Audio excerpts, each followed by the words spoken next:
This has been the scene in recent days in Fargo, North Dakota and around the Red River Valley. Snow and more snow. And what else is new? In the North Country, dealing with the elements is inevitable. But sub-zero temperatures and 3 feet of snow has never tarnished the warm love affair that folks in this part of the country have with college football.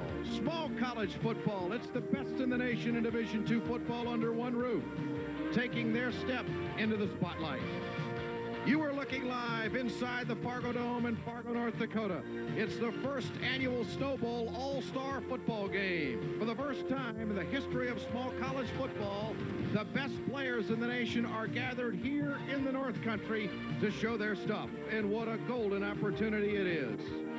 Good evening, everybody. Welcome to our coverage of the Snow Bowl All-Star football game live from Fargo, North Dakota. I'm Ed Schultz along with Dana Mock and Chad Kuhl. Fargo, North Dakota, the home of perennial Division II football power, North Dakota State, has gone all out in putting this game on the map. This charity game will benefit the Shriners Crippled Children's Hospital, and it will also give these players, who some have never been on television, a chance to do their thing. Hi, everybody. Ed Schultz. The East has won the toss and elected to receive, and they will kick it off. And here we go. Some of the best players in the country. And we got a fumble right away. And it's going to go to the West squad at the 20-yard line. Tyrone Rush coughing it up. Tyrone Rush out of North Alabama, highly regarded as one of the best in the country. And Bart Woods, defensive lineman out of Central Missouri State, recovering the fumble for the West All-Stars. The West All-Stars coached by Don Morton. And the East All-Stars coached by Sandy Buddha. Dana, we might not see too many running plays tonight, but we have got some 1,000-yard rushers here from small college America. The East offense waiting their chance to be explosive. Here comes the West offense, and right away, on the west side of the football goes Preston Jackson, a running back out of California Davis. Had 1,800 yards rushing this year, scored 24 touchdowns. Gabe Wilkins out of Gardner-Webb University making the stop. The offense for the West, Jamie Pass, quarterback out of Mankato State, 30 touchdowns on the season out of the North Central Conference, and they've also got a kid that can really air it out, Dana. Clint Dalzell, and he got the starting nod tonight, throwing for 1,500 yards and 12 touchdowns.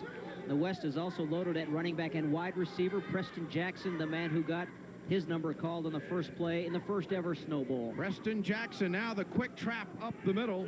Hosea Knowlton, running back out of Central Arkansas, 215 carries on the year and 13 touchdowns. We saw him in a playoff game a couple of years ago down in Central Arkansas up against Morehead State, and he just dominated the competition, was breaking tackles all day long. In Conway, Arkansas, he is I guess a typical fullback, you could say.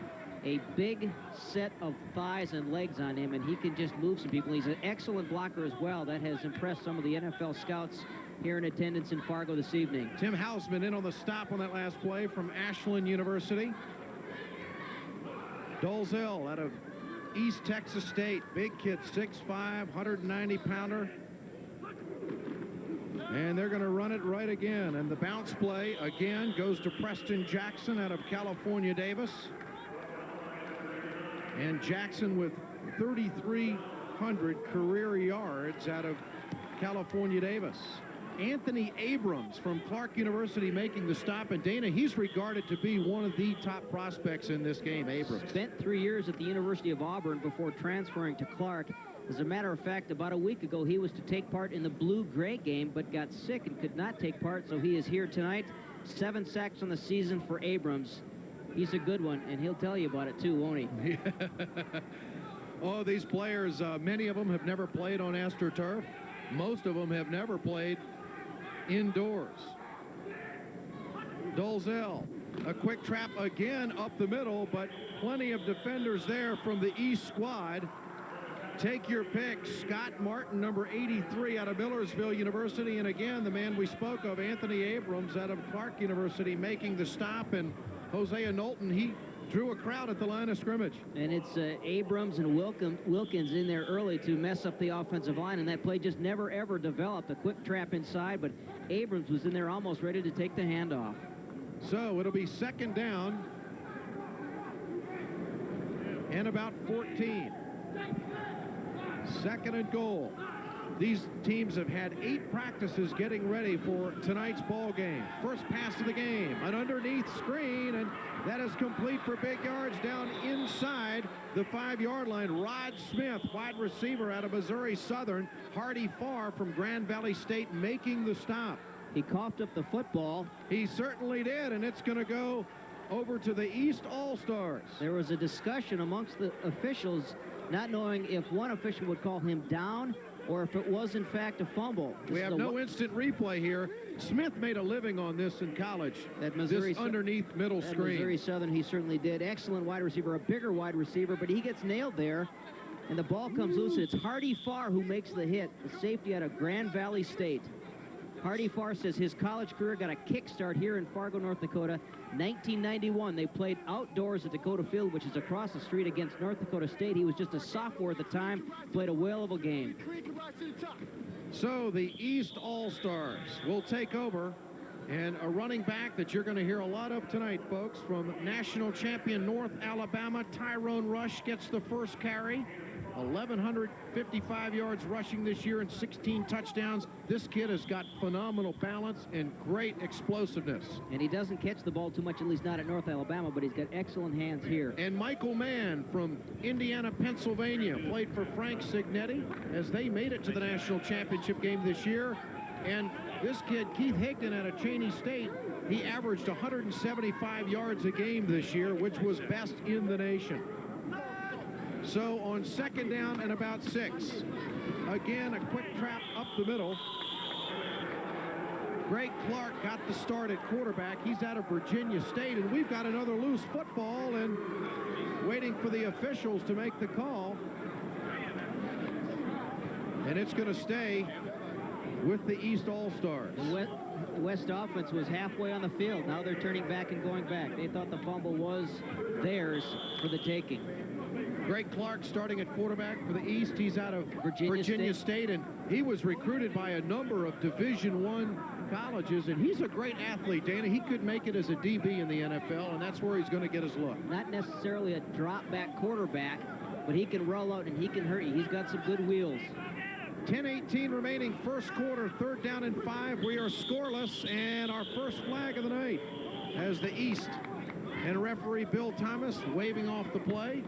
These officials out of the North Central Conference, and the illegal procedure will go against the East All-Stars. Let's go down to Chad Kuhl on the sideline tonight. And Dana joined by Hardy Farr from Grand Valley State. Hardy, nice hit, a good defensive start. You like to start that way? Oh, yeah, I wanted to start off with defense, but they deferred the toss of the offense, went out, but it was just good to get out there and get hitting again. Easy to get up early in a game like this? Oh, yeah, it's an all-star game.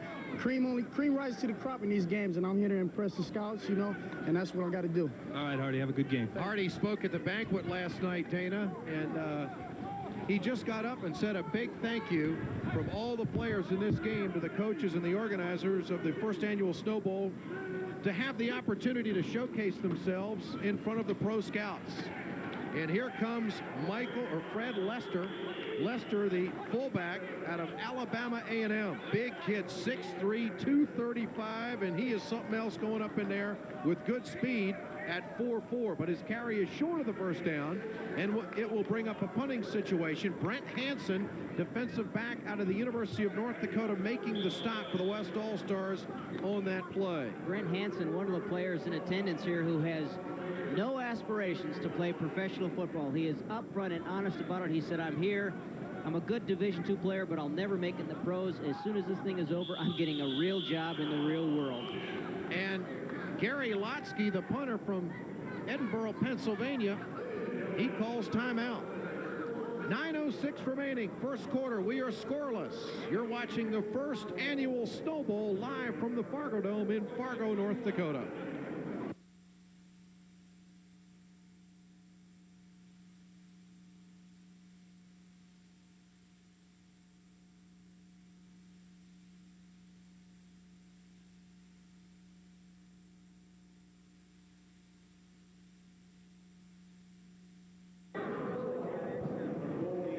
Ed Schultz along with Dana Mock and Chad Kuhl live from the Fargodome, the Snow Bowl. And when Ross Forchey, the director of this game, named it the Snow Bowl, they didn't know he had a meteorological sixth sense that would bring along 3 feet of snow the week of the game. So I hope he names it the Heat Bowl next year, so Fargo will be touched with a little 30 or 40 degree weather this time of the year. We've got a late arriving crowd here tonight, too. They're expecting about 10,000 fans. The parking lot is full. They're moving snow, trying to start cars, 10 below zero. We're going to get it done.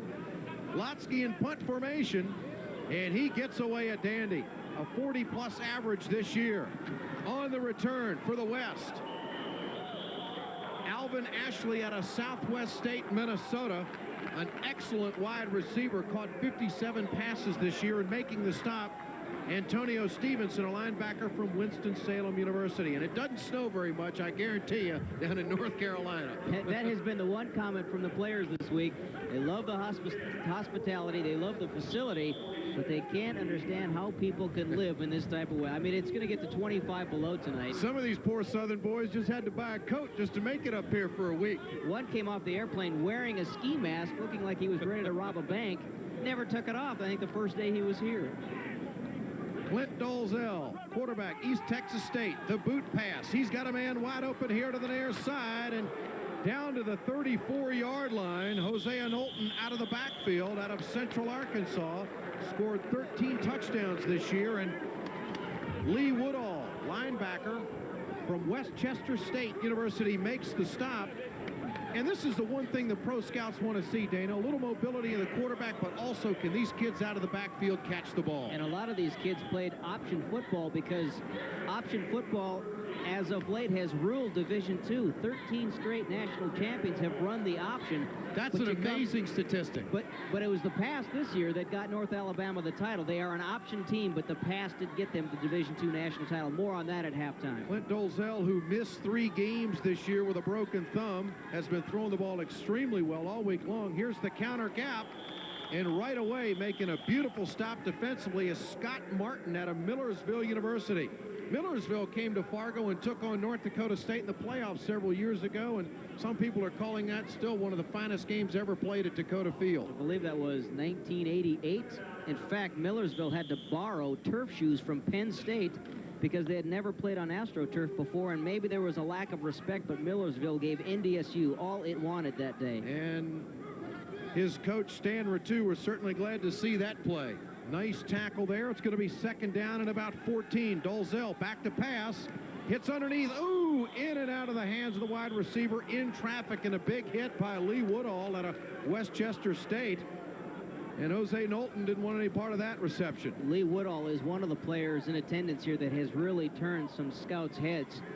He is 6'1", 225. He can play some safety. He runs so well. And he has got some linebacker guns. I mean, his biceps are absolutely huge. Actually favoring a bit of a hamstring, but he said, this is a Snow Bowl, this is an all-star game, you got to play with some pain, and he certainly is. It is third down and 13. Dolzell in the pocket, nice drop, nice arm, and a great catch.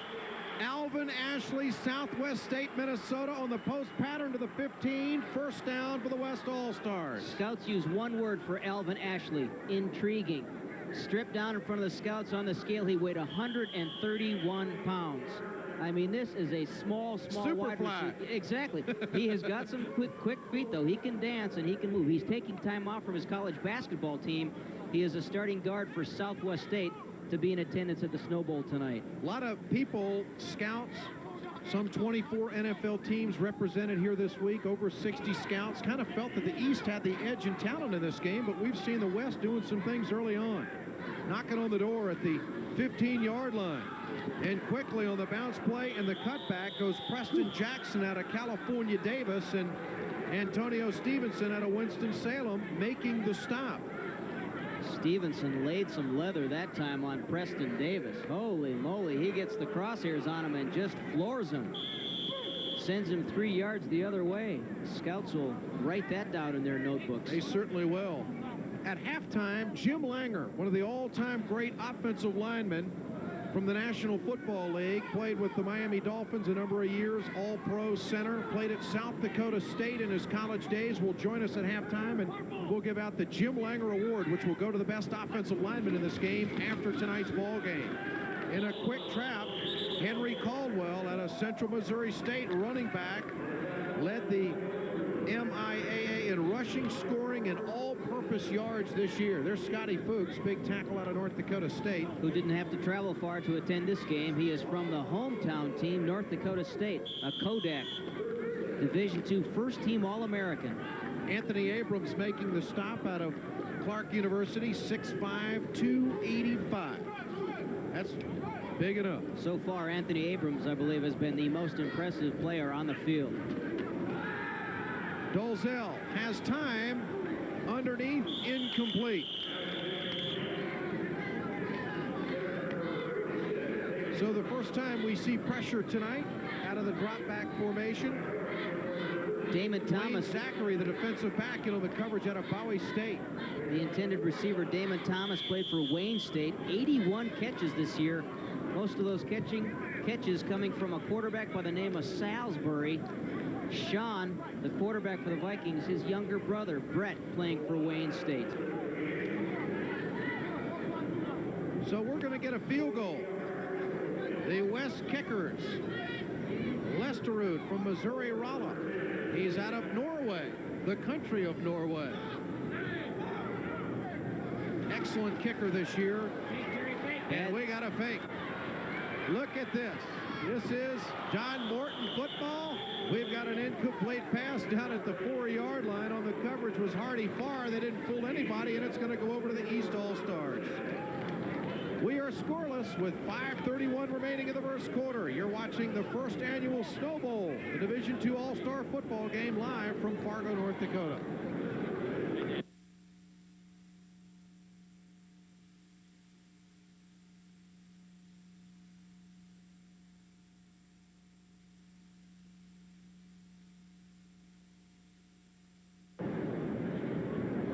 Ed Schultz along with Dana Mock and Chad Kuhl. And here come the East All-Stars, and again, Tyrone Rush out of North Alabama. The snap on the field goal attempt is good, but quarterback Jamie Pass has trouble, just bobbles it. Whether he took his eye off it, I don't know. But smartly, he rolls out, and the rest of the West players catch on and start getting to the pattern, and it's almost completed. Jamie Pass was open. Out of Mankato State, made a living with that kind of mobility for Dan Runkle at Mankato State, which made it to the Division II playoffs this year.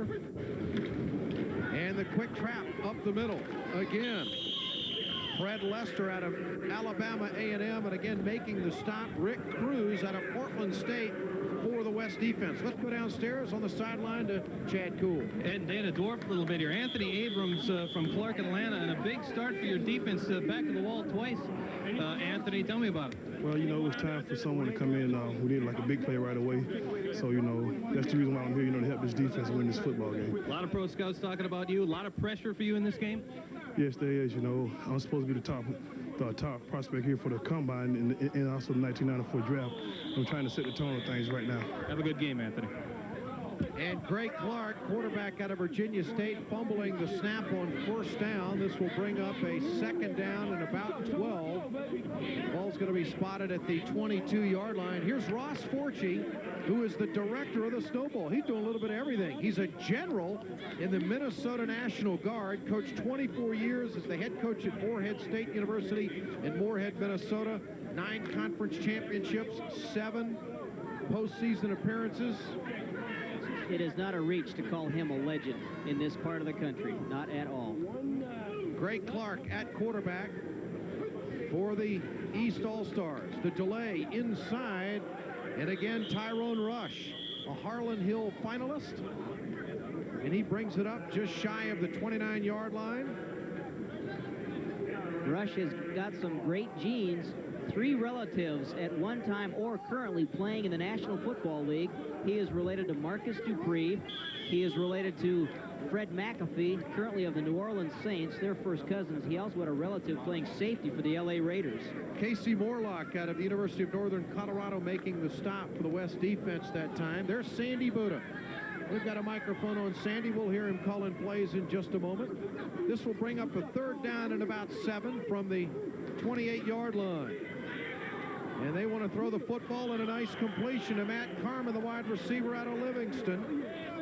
He had 5 touchdowns in 1 game this year, as that will be a West first down. Pretty good toss by Greg Clark, not known for a great throwing quarterback. That's you. Well, then be in there. Okay. Gary.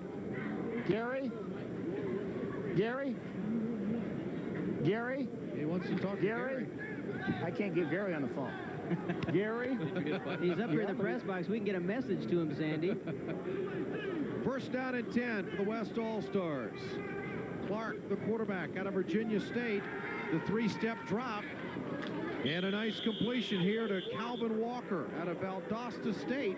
Had 82 receptions on the year. Keith Pittman out of Texas A&M University making the stop. Quick stop pattern by the East offense. Boy, he's got a windup, doesn't he? Throws that thing like a baseball pitcher. It's not Dan Marino, the quick release, is it? 9th in the nation in receiving, Calvin Walker, who just hauled that one in, the split in out of Valdosta State. Clark, 38 touchdown passes. Here we go, 2nd down. Let's make it about 7. The toss again to Tyrone Rush. And he hits the hole full speed across the 45-yard line. Rick Cruz out of Portland State making the stop, but that's going to be short of the first down. We are scoreless in the first quarter here with 1:50 remaining. And there's Rush showing his ability. That is a fine form tackle by Rick Cruz. Aim for the numbers and go upward. That's what the scouts like to see. 3rd down. Let's make it about 2. 90 seconds remaining in the first quarter. We are scoreless here in Fargo, North Dakota, the first annual Snow Bowl in the Fargodome.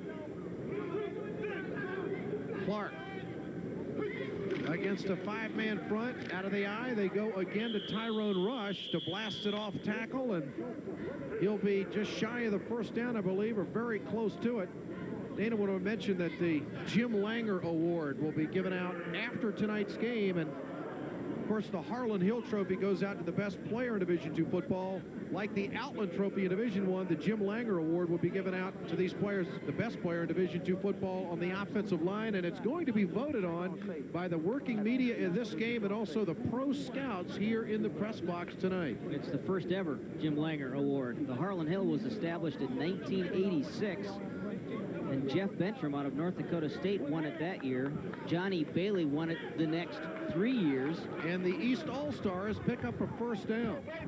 Johnny Bailey currently plays for the St. Louis Cardinals. Another pass on 1st down. Play action. Okay? Sandy Buddha was the head coach for a number of years at University of Nebraska at Omaha. Division II power out of the North Central Conference. Known around here as the Riverboat Gambler. And we've got a play-action pass coming up here on 1st down, folks, as you heard Sandy call. And there's the boot fake. And Clark, nice arm to his big tight end. And that's just a crossing route, and it's going to be a first down at the West 39-yard line. Play action, freezing the linebackers. And what you can see just on the corner of your screen, tight end Tim Brown sneaking out. Nobody gets back to cover him.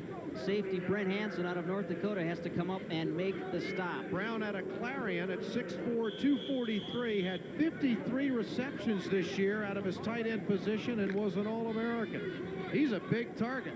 You know, with a run-and-shoot offense so prevalent in the NFL, a lot of teams are going away from the use of 3 tight ends on the roster, but with talent like that, how can you? 39-yard line, 1st and 10. Again, Clark, the toss, Rush, and he can scoot inside the 35 down to the 33-yard line.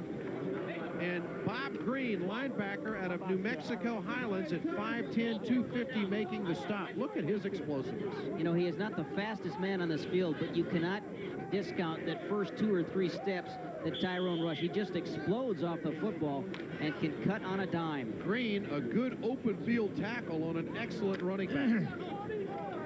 Second down and about 4. Into the quarter. We are scoreless. We thought we'd see some fireworks, but we are seeing some good fundamental football being played, and we hope you're enjoying it. You're watching the first annual Snow Bowl, the Division II All-Star football game in the Fargodome in Fargo, North Dakota, and we'll be back.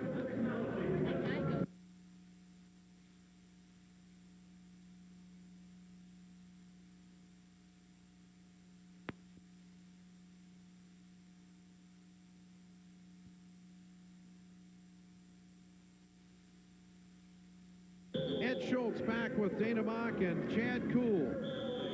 The Fargodome in Fargo, North Dakota, the site of the first annual Snow Bowl, the Division II All-Star football game. 90 players from 68 schools from around the country. And Clark from Virginia State wants to throw it, intended for his tight end David Stokes out of Elon College in North Carolina. Now there's a target for you. Yeah, it is. Pittman, defensive back out of Texas A&M, on the coverage. David Stokes, 6'5", 285. And you know he didn't get here by his stats. 5 catches this year for 77 yards. Players are picked by the Snow Bowl committee, coaches, and some NFL scouts. And I'm sure some scouts saw the size on this man and probably thought of Eric Green with the Pittsburgh Steelers and thought maybe this kid might be the next Eric Green. Third down and 4 from the West 33-yard line. The quick screen here to the outside to Calvin Walker, and we've got a loose football, and the West say they have it.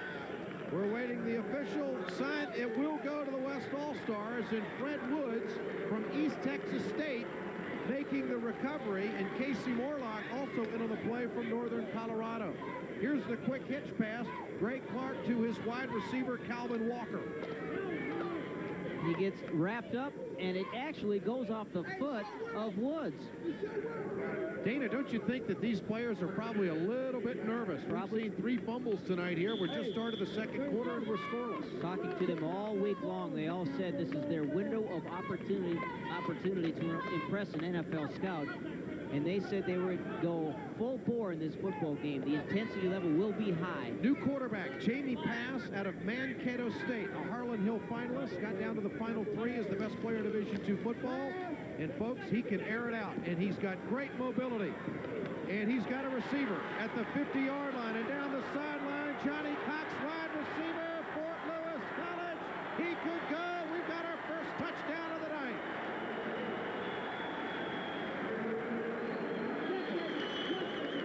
We've got a flag down back at the 31-yard line.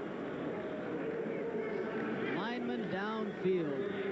That's what happens when you've got a scrambling quarterback. But Johnny Cox, wide receiver, Fort Lewis College. Here's a great play, great field vision by Jamie Pass. I'm afraid Jamie Pass is over the line of scrimmage. That's the call. Look at the block that T.R. McDonald throws on one of the defensive backs. That springs Johnny Cox out of Fort Lewis College, and he scores, but it'll all come back. And watch Cox. He almost celebrates too soon going into the end zone, and he's almost caught by Demetrio Green. Now, you know he's been thinking about what he's going to do when he gets into that end zone. 14:30 remaining in the first half. We are scoreless. We had a fake field goal attempt, and we've also had a touchdown called back. The line of scrimmage was the 30-yard line, and Jamie Pass was just a shade over it when he tossed that ball. Jamie Pass, who threw for 3,756 yards and 30 touchdown passes this year. A transfer from a Division I school into Mankato State out of Mankato, Minnesota. And he'll run the boot pass. He's got his, he's picked off. Big play. Here comes Tim Houseman, and he's going to take it inside the 10-yard line. Houseman out of Ashland University, and a big break for the East defense. Oh, an ugly pass from Jamie Pass. He couldn't get it over the linebacker, trying to drop it in, but watch the nice drop by Hausman. Hits him in the numbers. Hausman with his first INT this year out of Ashland College. And you can tell Pass is not your form tackler, just kind of slaps him a couple of times and he goes down. So it's going to be 1st and goal for the East All-Stars at the 8-yard line. We've got 14:19 remaining in the first half. Ken Avent, quarterback from Catawba, checks in for the East. And the toss goes to Michael Mann out of Indiana, Pennsylvania. An excellent running back, and Jesse Ackman from St. Cloud State University makes the stop. Now, Michael Mann, number 31 for the East, we saw him play earlier this year in the semifinals, which we televised back to this part of the country from Indiana, Pennsylvania, when the University of North Dakota was in the semis against Indiana, Pennsylvania. It was played under horrible field conditions, but Michael Mann stood up, took his team to the national championship game, and has totaled over 4,000 career yards at IUP. Avent, the quarterback out of Catawba. And the quick hitting play up the middle to Joe Simons, running back out of North Carolina Central. Making the stop again, Rick Cruz out of Portland State. And he will be taking it to about the 6-yard line. I tell you, the pro scouts have really been impressed with the arm of Ken Avent.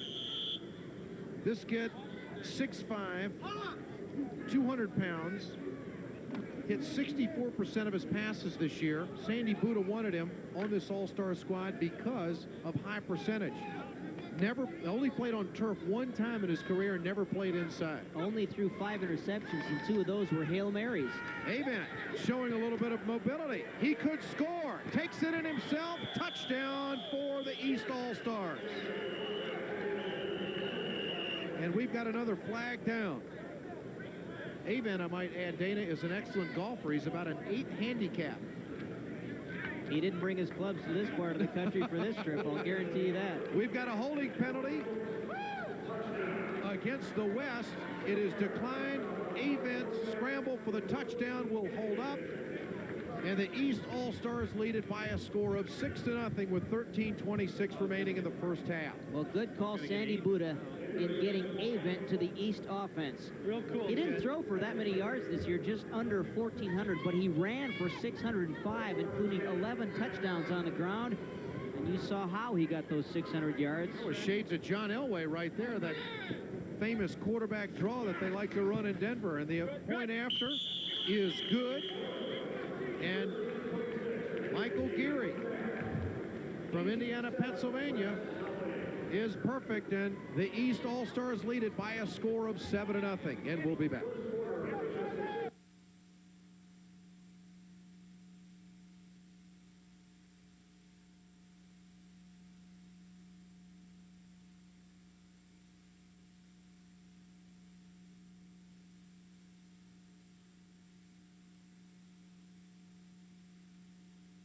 Don't get excited about it. But everything's okay. You know what we're doing. Just a question of hold on the football. The colorful Sandy Buddha, who has done some wild things as a coach at Nebraska Omaha. North Dakota State went down there to play once, and North Dakota State is known as an agricultural college. He wore bibs on the sidelines. He has also worn a tuxedo on the sidelines. Great for college football. What a character. So after a big interception by the East defense, Ken Avent goes from 6 yards out, and they lead it 7-0. And here comes the West on the return, and again, Johnny Cox, who had a touchdown called back earlier tonight, brings the ball out to the 18-yard line, and Bill Royce from Ashland University making the stop. Let's go down to Chad Cool. With Ken Avent from Catawba College, the quarterback who just scored that touchdown. They're talking about his arm, but Ken, you look like you got some legs there. Well, I felt pretty good at that time. I saw a little gap and just tried to hit it pretty quick. How big is this game for you personally? It's a big game. I hope, you know, I don't know how big it is, but I think it'll be real big. Have a good game, Ken. Thanks. Ken Avent from Catawba College down in North Carolina. Don Morton who coached here in Fargo at North Dakota State University, also at University of Tulsa in Tulsa, Oklahoma, and was also the head coach at the University of Wisconsin for a few years. First down and 10. Jamie Pass throws to his big tight end, and that comes to Jeff Williamson out of California State, and that's a completion up beyond the 35-yard line. And Chad Starks out of Wofford College making the stop defensively. Let's listen to Don. 45. Nice job, Jeffrey. That a babe. Nice job.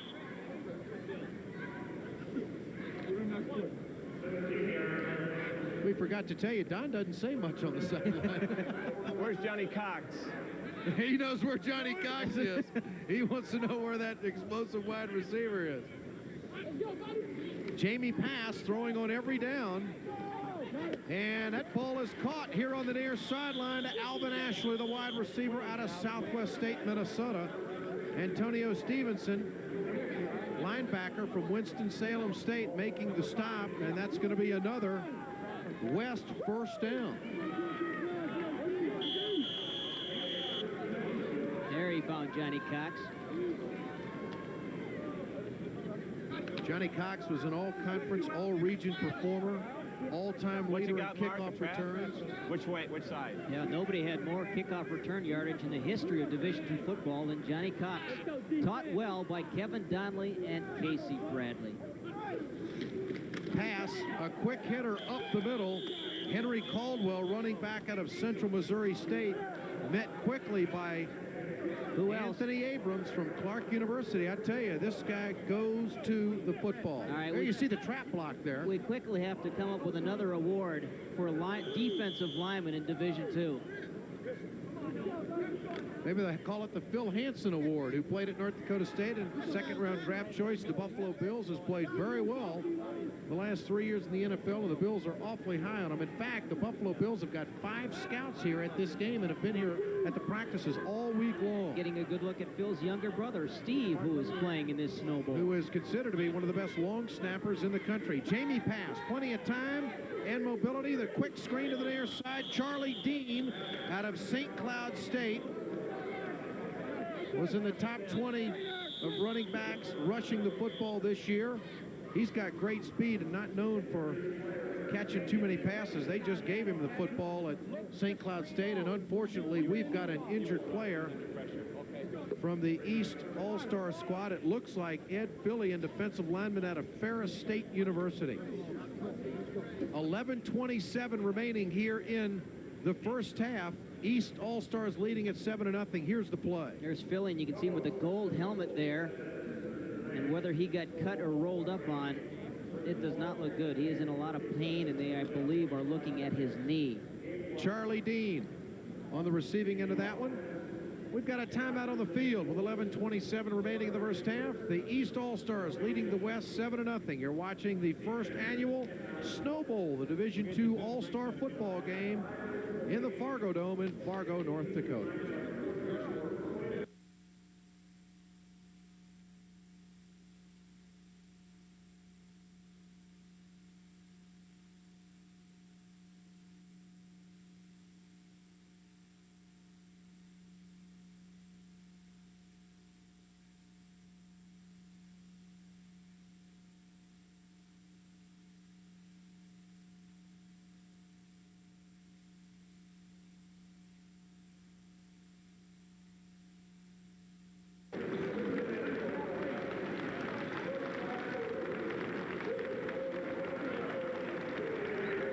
So coming off the field under his own power, going to be Ed Fillion, defensive lineman from Ferris State. One thing you hate to see happen in an all-star game is an injury.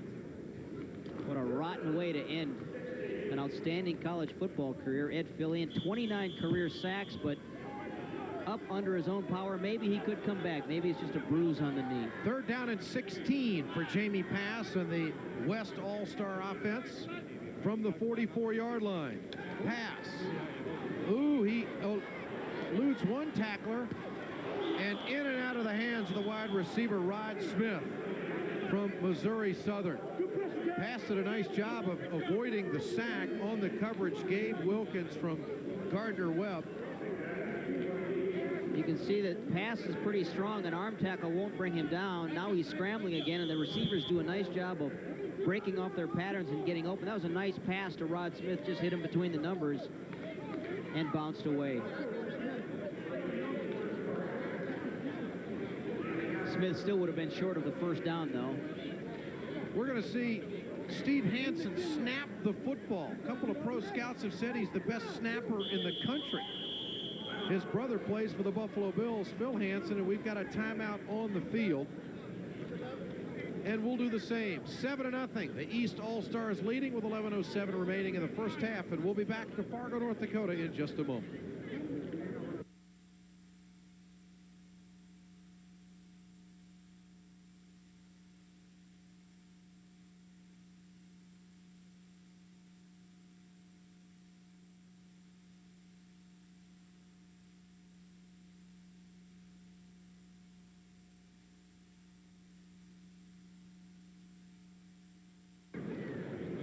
Let's go downstairs to Chad Cool. With wide receiver Alvin Ashley from Southwest State. Alvin, what you expected in this game so far?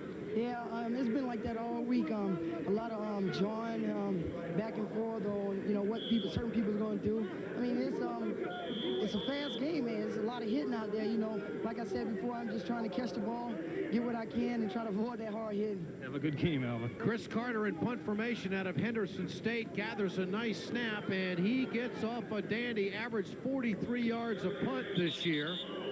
His longest was 65, and that fair catch is called for and taken by Calvin Walker, the split end, and playing obviously on the special teams. Earl Solomonson, here you see with his back to us in the blue shirt. Head coaching career in college started in this town at North Dakota State. 2 years here, and he won 2 national championships. Moved on to Montana State for 5 years. Now he is a businessman in Eau Claire, Wisconsin. Would he get back into coaching? No way. He laughed. No way. Ken Avent, quarterback, Catawba, and the handoff goes to Michael Mann out of Indiana, Pennsylvania. Avent has scored the only touchdown of this game, making the stop Bob Green from New Mexico Highlands. He could go out anytime, so. Bob Green is used to making a lot of tackles at Highlands, 123 this year. All players here trying to impress the fellows up here in the press box, and I don't mean Ed and me, NFL scouts. They've even been taping warm-ups from tonight's game. They don't miss anything.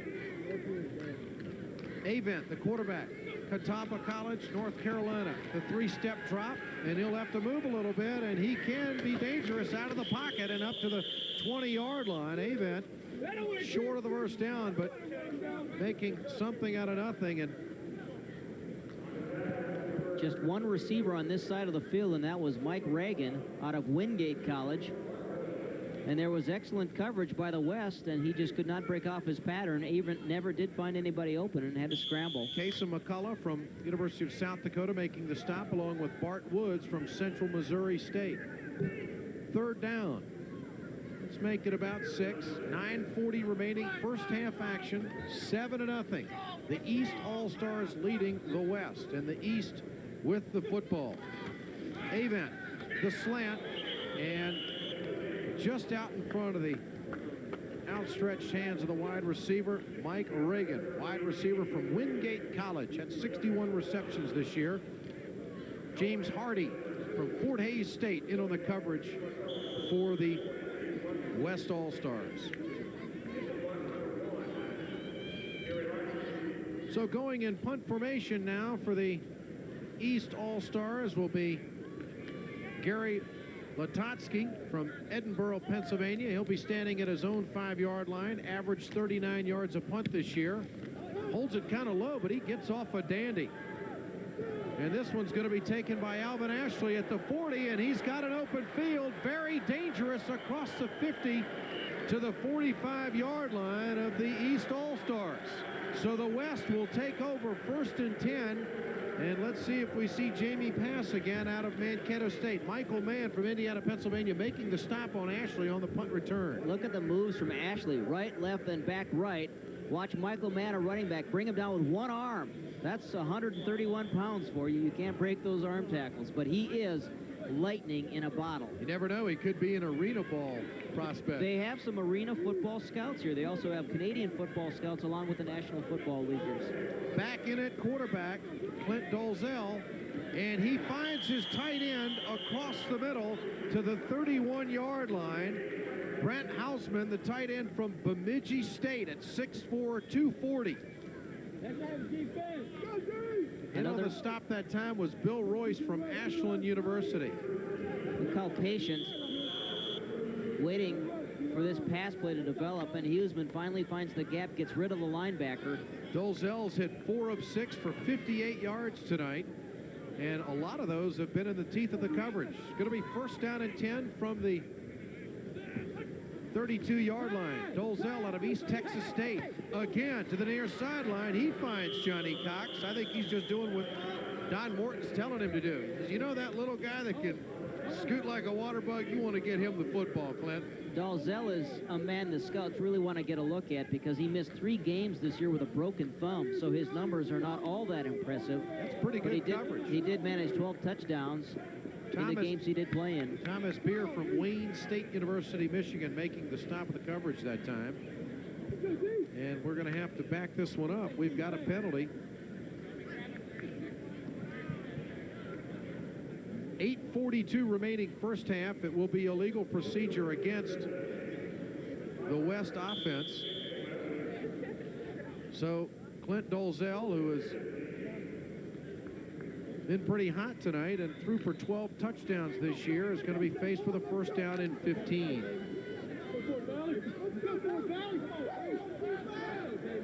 Dolezal with 3 wide receivers. First and 15 from the 37. Under pressure, fires the flag pattern, and again, Johnny Cox, 10-yard line, first down, the West All-Stars. And he threw that before the break on a rope. That was a great throw and catch. And we've got another flag down. And boy, this is a quarterback making his money in this game. He knew he was going to get hit and still delivered the football. Cox finding a little opening between the linebackers and safety Lee Woodall. Put it right on the numbers. Lee Woodall on the coverage, linebacker out of Westchester State. And every time Mr. Dolezal completes a pass, they want to take real estate from him. And this one is going to be backed up. It's a holding penalty against the West offense. 8:12 remaining first half, 7-0 the East All-Stars. Nice crowd on hand here tonight in Fargo, North Dakota, considering it's about 15 below outside. And the temperature is heading downward. On our radio talk show, they were asking if the fans could leave at halftime to go start their cars. Let me get him my keys. Dolezal, the draw play. This is going to go to Preston Jackson, and not much there on first down and 30. And William Billups, defensive lineman from Johnson C. Smith University, makes a stop. Now, I guarantee you, Johnson C. Smith has never been on TV. No, I'd say a good number of these schools have never been on television. Holding was the call that brought the pass completion back, and if you're Dolezal, you have to say to your lineman, if you're going to hold, don't let me get hit. I mean, you hold and I get hit on the same play. Sandy Buddha, who always wears his I Love Fargo button when he comes to town. Dolezal on the scramble, hits underneath, and the intended receiver on the underneath pattern was Hosea Knowlton, running back out of Central Arkansas. That's a tough pass, rolling to your left when you're right-handed. Dolezal just missed the running back, a little low and outside. Raymond Jennings, the linebacker from Gardner-Webb, on the coverage that time. Pressure from William Billups, a defensive lineman from the Johnson C. Smith, and as soon as he knew he had great pressure, he took his helmet off so the fans could see what he looked like. Dolezal now is faced with a third down and 31. He'll use 3 wide receivers, a tight end, and a single setback. No blitzing allowed in this game, but there's been plenty of pressure on the quarterback. Dolezal unloads it deep down the sideline. Ashley! And it's intercepted. Demasio Green from Virginia State University comes up with the interception, and he's probably didn't do the right thing, should have batted it down to make it 4th down and 31, but hey, no. he's got to show these guys what he can do. You have to pad your stats in an all-star game, and Green needed some stat padding because he only picked off one pass this year as a cornerback for Virginia State, but excellent coverage that time on Alvin Ashley, who tried to face mask or screen Green from the football, but he couldn't do it, and the interception goes to the East. So the East All-Stars offensively will come back with Ken Avent, 6'5", 200-pound quarterback from Catawba out of North Carolina. Going to be 1st down and 10 from the 12-yard line. We've got 7:01 remaining, and they fumble the snap. Loose football, and the West, they say they've got it, and they do at the 12-yard line. After a turnover, they get it right back. And a host of athletes were in there. I believe Jose Simon from Texas A&M University recovered it at the 12-yard line. You remember we saw Sandy Buddha talking to both quarterbacks, but he was referring to Greg Clark, saying you pulled out early that time. All players said they saw you pull out early, so we have to keep in there. We just have to hang on to a football. He didn't do it. Look at their helmets. You're not going to be able to tell what school these guys played for by looking at their helmets. They all trade decals through the course of the week of the workouts. Now, did he play for Washington or Catawba or Mississippi College or the Choctaws? Who was it? So in at quarterback, Clint Dolzell. He wants to throw on 1st down and 10 from the 12. He's in and out of the hands of Alvin Ashley at the 5-yard line. You could see Ashley start to turn and run and turn his head before the football got there, and he just dropped it. These players are nervous. They know the scouts are watching them. This kid's got good footwork. Throws nicely off that back foot and steps forward and has a good overhand high release and a follow-through. He's got good technique. Dwayne Zachary, defensive back from Bowie State University, on the coverage. It'll be 2nd down and 10 from the 12-yard line. The West with a golden opportunity here to even the score, trailing 7-0. Single setback, Charlie Dean out of St. Cloud State. Dolzell fumbles the snap. And we've seen a little bit of that tonight. These teams have had 8 practices. They came in last Saturday. And it was a culture shock for many of them as they stepped off the plane. But keep in mind, this is not normal weather, if you can call anything normal. But the ice fishing's great around here. Yeah. It's thick. Your car won't go through the ice. You can drive on the lake. And many people do it. Scott Martin, defensive lineman out of Millersville, making the stop that time after the fumble recovery by Dolzell. Now it's 3rd down from the 13, and Dolzell loses the football, and it's still loose at the 39-yard line, recovered out across the 40 by Chris Williams out of Hampton University of Virginia. And Gabe Wilkins from Gardner-Webb also back there creating some things happen. Gabe Williams, a 2-time NAIA All-American who picked up 8 sacks this year. Nice pressure here. Boy, he's got mobility for a defensive lineman. Look at him pick that thing up. Dolzell just loses track of the ball. Nobody knocked it loose. It just slipped out of his hands. Well, hey, that happens in the NFL sometimes, too. Both teams have got 3 turnovers on the night. And now we go back, and we'll take a look at Mr. Avent running the offense. And he's got a receiver and a quick turnout there on the hash mark. Nice reception by Matt Carmen out of Livingston. He had 88 receptions on the year. Cody Burmeister out of Northwest Missouri State on the coverage that time for the West All-Stars. So that'll be a 1st down to the 41-yard line to the West All-Stars. When you look at career numbers, Matt Carmen is the #1 receiver in the state of Alabama. That includes Auburn. That includes Alabama. For career numbers, Matt Carmen is tops in that football crazy state. That says a bunch. 41-yard line. 1st down and 10 for the East offense. The toss and the reverse. Here comes Damon Wright out of Carson Newman. Into the line of scrimmage, and that's going to be it. In pregame tonight, Sandy Buddha, the head coach of the East All-Stars, he says, you guys showed that reverse play on your TV sports. He says, we can't get any trick stuff in here. We thought we were going to be able to, because the teams practice one right after another. This is about the only trick play they had. Watch the play by Steve Hansen, number 77. He stays put, makes the play go wide, and he gets clipped on the play. That'll bring the gain back. But good fundamental football by Steve Hansen. We talked about his brother Phil earlier. A starter for the Buffalo Bills for 3 years now. We've got 5:15 remaining, first half, 7-0. The East All-Stars with the football in the lead. This beautiful facility in its first year of operation in Fargo, North Dakota. The city passed a half-cent sales tax to get the revenue to build this facility. And the delay. Keith Higdon, Cheney State, running back. First in the nation in Division II, averaging 175 yards a game. Rick Cruz at a Portland State making the stop. Let's go down to Chad Kuhl. Chris Williams, the man who picked up that fumble just a minute ago. Chris, is this a game of big plays, do you think, this all-star type format? Well, it's all nationwide #1 players in their conference, and you know it's bound to make big plays here. You got playing against the best in Division II here, and I expect to see a lot more big plays. Maybe from you too, Chris. Thanks a lot. Avent with a 2nd down and 22. Avent. Oh, good quickness for the big kid. Across the 50, inside the 45, and close to first down yardage. And I'll guarantee you the NFL scouts are going to like to see this mobility. Look how quickly he can bail out and make it happen.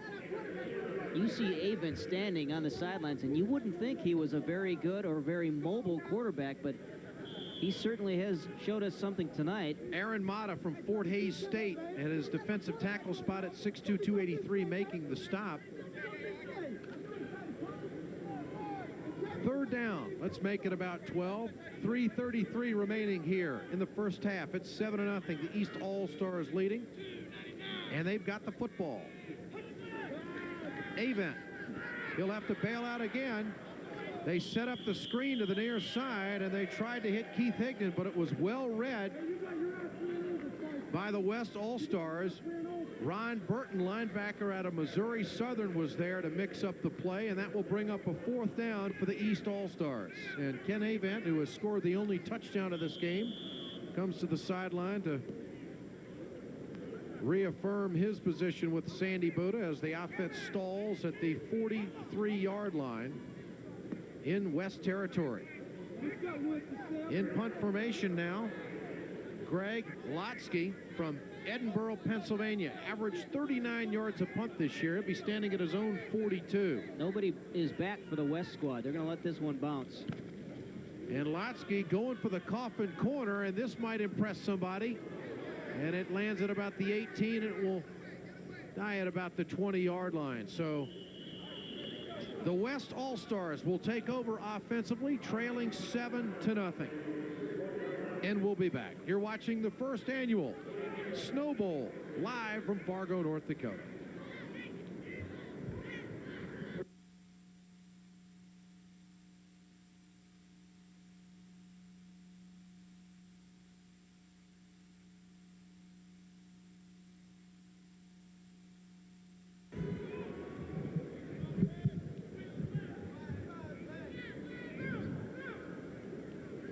Well, we haven't seen as wide open a game as we expected, and we've seen quarterbacks like Clint Dolzell make sure he does the right thing. He calls timeout with 3:05 remaining here in the first half.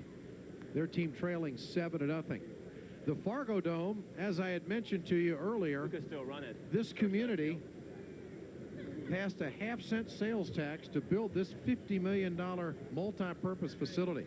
And it's turned a profit in its first year. What a great thing for this region. From the time they talked about building this facility to the time it was built, the price tag went from $30 million to $48 million.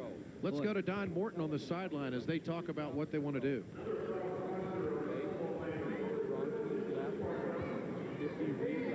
So tell them we're going to line up and run it twice in a row.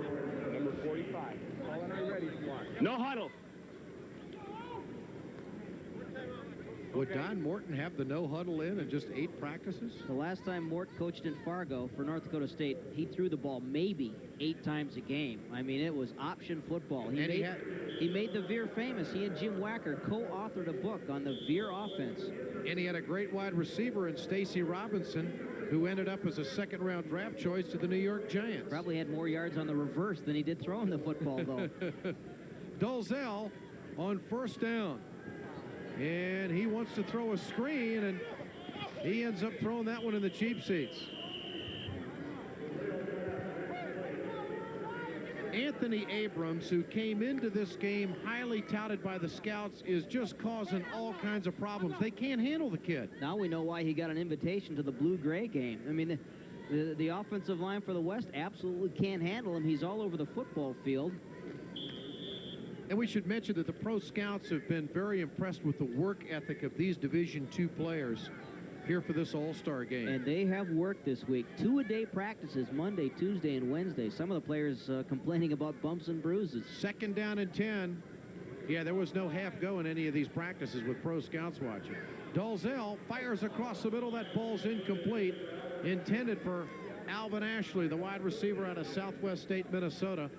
And this will bring up a 3rd down and 10 situation from the 21-yard line. And that brings us to 2:50 remaining in the first half. The East leading 7-0. The West has had a touchdown called back. Alvin Ashley listed at 5'10", 142. Well, we know he actually weighs 131 pounds, so that probably means he's about 5'8". Everybody likes to lie a little bit on the roster. Dolezal, the quarterback out of East Texas State, 6'5", 200-pounder. Ooh, he's getting pressure, and he bails out of it. Shades of Fran Tarkington here, and that ball's almost picked off, but it's finally caught by Henry Caldwell, the running back out of Central Missouri State. And the ad-lib is good for a first down, and it's out to the 34-yard line.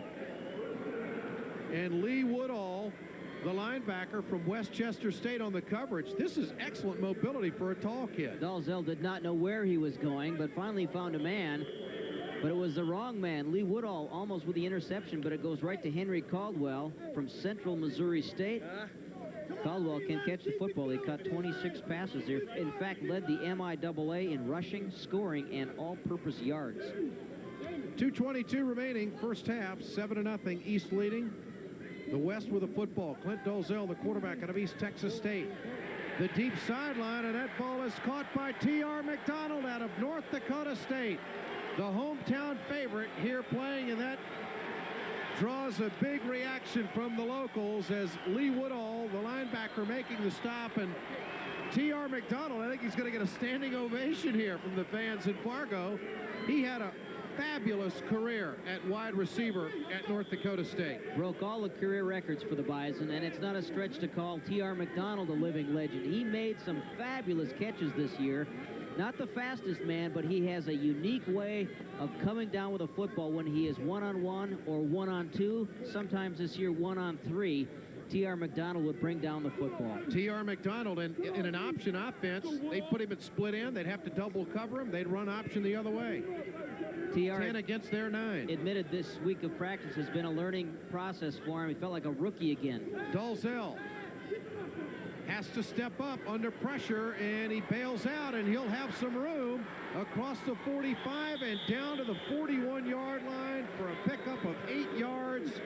And Joseph Best out of Fort Valley State College making the stop at his defensive back position. But Dolezal scrambling nicely for 8 yards to the 41-yard line of the East.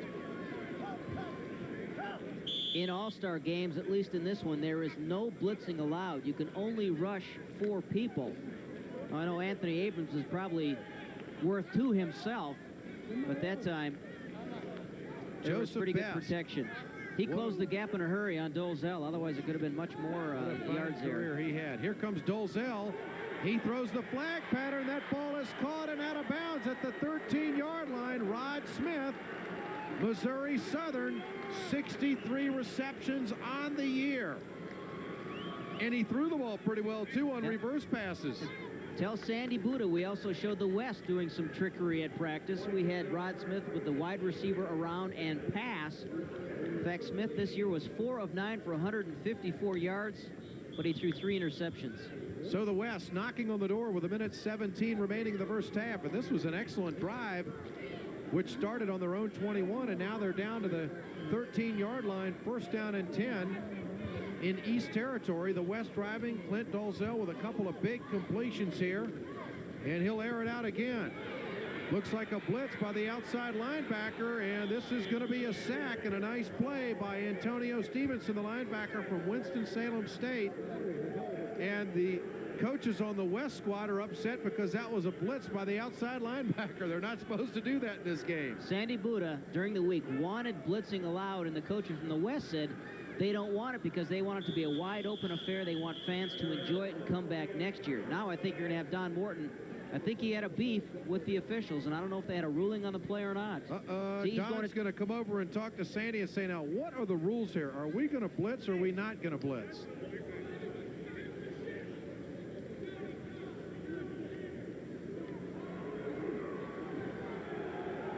So Don Morton at least getting the rules squared away here. See, here comes the linebacker, 64 from his outside spot. Hurdles Charlie Dean out of St. Cloud State, and eventually brings Dalzell down. Good coverage downfield by the defensive backfield. But Don Morton made his point. Players are serious. I think the coaches are too. Yeah, who wants to win? You know, Sandy Buddha and Don Morton had quite a rivalry back in the early 80s in the North Central Conference, and I think it's continuing. Well, the officials talking it over with the East coaches, and I don't know if there's going to be a penalty or whether they would play the down over or what they would do, but you never know. These athletes are out there trying to make a play and try to impress people. He might have known that running back wasn't coming out to his side, and he may have just triggered on his own. We don't know. We know these players are out there doing the best they possibly can, but we have found out through this sequence of events that Don Morton wants to win this football game. We're just glad we didn't bring up the mics, aren't we? Yes. We've got 50 seconds remaining in the first half. There you see Sandy Buddha, the head coach of the East All-Stars. And Sandy Buddha and Don Morton had some head-to-head confrontations in the North Central Conference for a number of years. Sandy quietly kind of stepped a few yards off the field, got a hit behind a few players. He was probably thinking, I wonder if Mort's coming to talk to me. Dalzell over the top. He's got a man and a touchdown. Alvin Ashley out of Southwest State on the post corner. That will make Alvin Ashley even more intriguing to the NFL scouts. He was looking over his right shoulder. The ball went over his left shoulder, and Alvin Ashley had the talent and concentration to turn his head all the way around and come down with a football, and he had great field presence to know where the line was and get both feet in bounds, even though he just needed one. Alvin Ashley.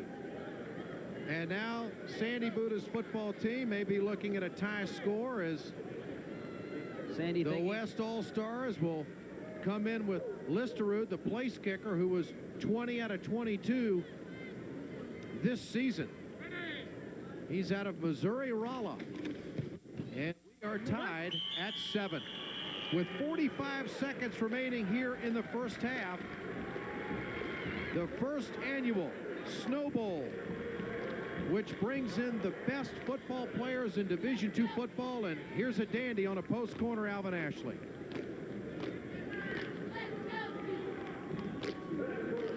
You know, if he had to drop the other one, Dana, he'd have had 2 touchdowns tonight at only 131 pounds. Scouts were asking about him. They just didn't know. I mean, how, you know, Desmond Howard of the Washington Redskins is being criticized because he is diminutive. He's smaller and he can't get off the line of scrimmage. He's being bumped and shoved by safeties and cornerbacks. Well, Desmond Howard, I guarantee, is bigger than Alvin Ashley. But who knows if he is as fast. 45 seconds remaining in the first half, and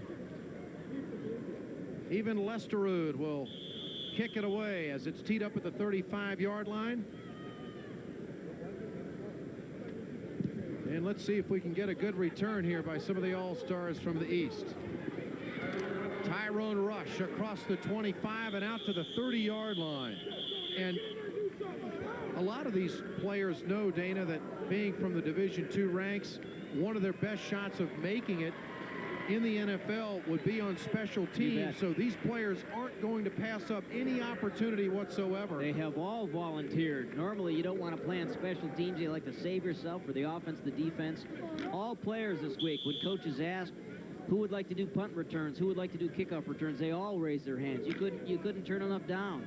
Steve Hansen, defensive lineman out of North Dakota State, making the stop on the kickoff coverage that time. Ken Avent, the quarterback out of Catawba, North Carolina, and he's going to be sacked.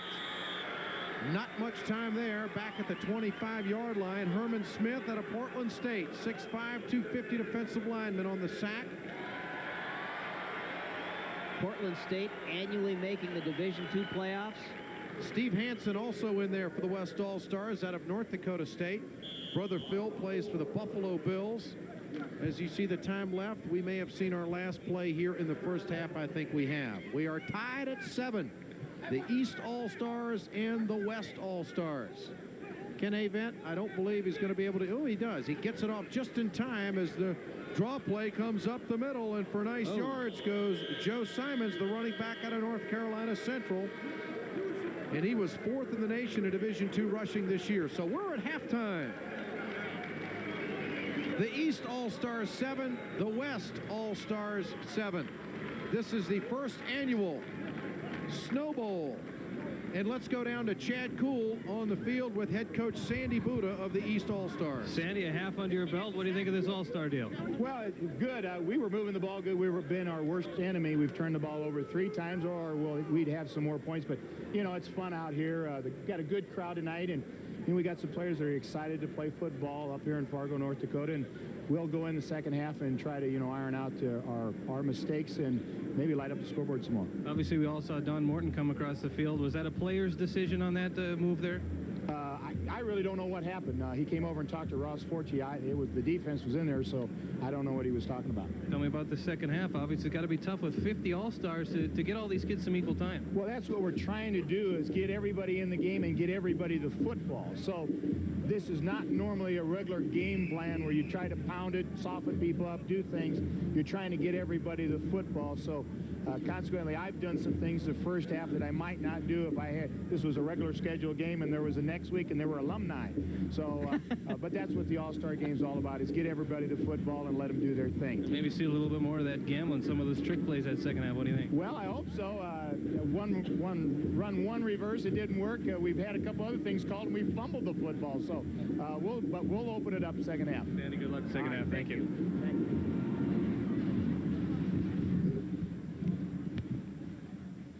So we are tied at 7, and we're at halftime.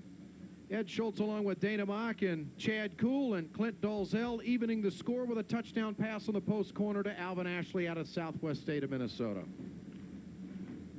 Great throw and catch there. We'll be back with more of our halftime activity. We're tied at 7. You're watching the first annual Snow Bowl, the Division II All-Star football game, live from Fargo, North Dakota.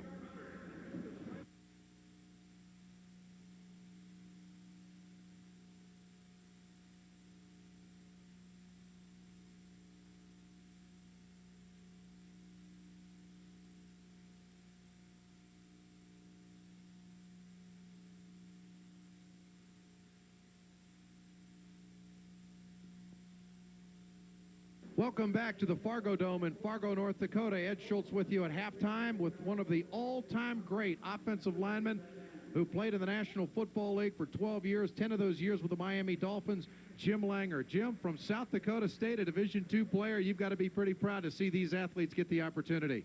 I couldn't be happier for these athletes. It's a great opportunity for the Division II kids from around the nation, and talking to them last night, Ed, at the banquet, they've had a tremendous week, and Fargo has been great with their hospitality, and certainly this is a showpiece for the country to see these kids tonight. And you gave a motivational talk last night saying that you played your college football to the Division II ranks at South Dakota State. You went up against those Wolverines and those Badgers and those Bruins, and you were a jackrabbit and proud of it.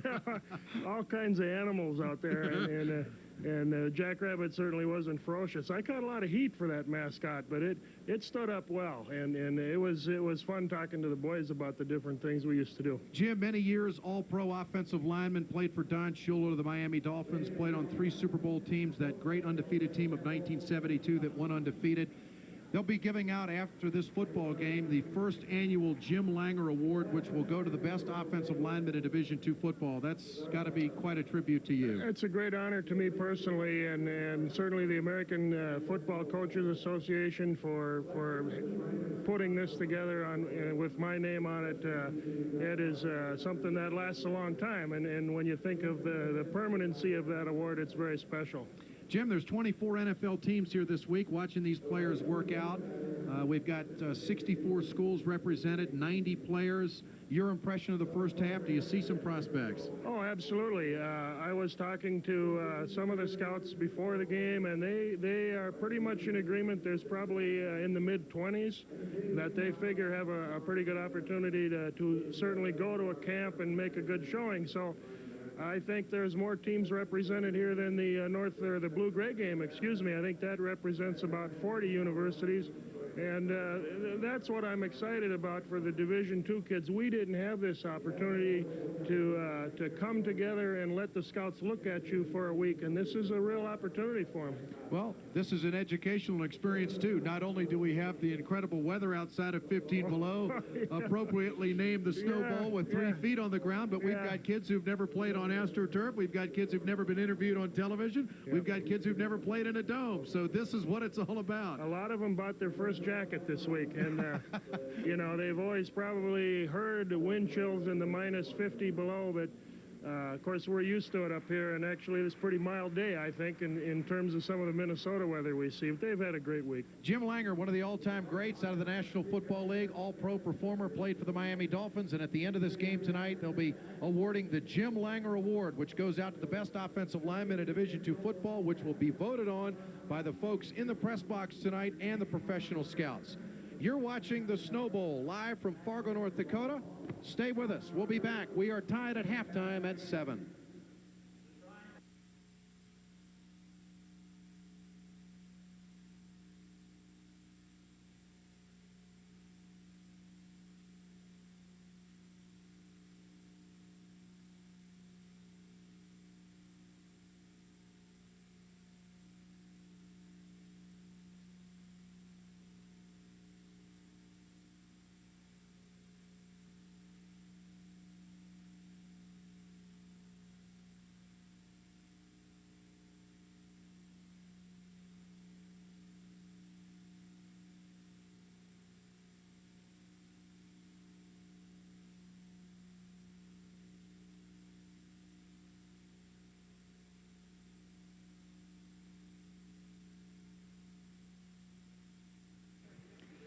Welcome back to the Snow Bowl in Fargo, North Dakota. We are tied at halftime, 7-7.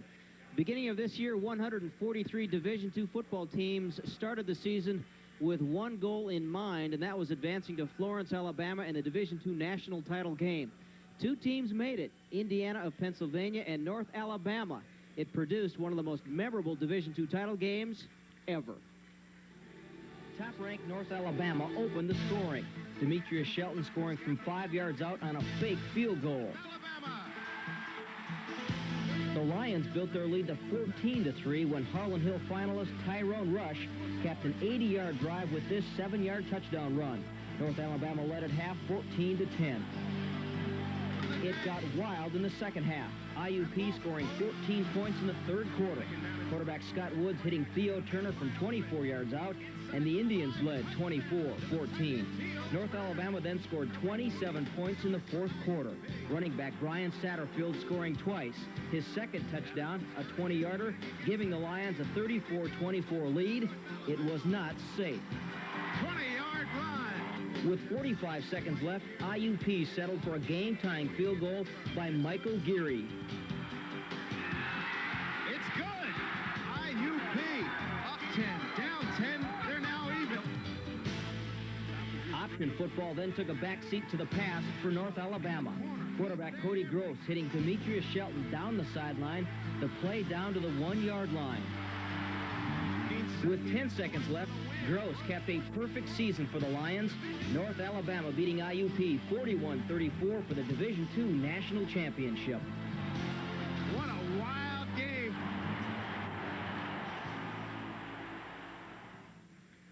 And when we come back to Fargo, we will go live inside the East halftime locker room. Back after this.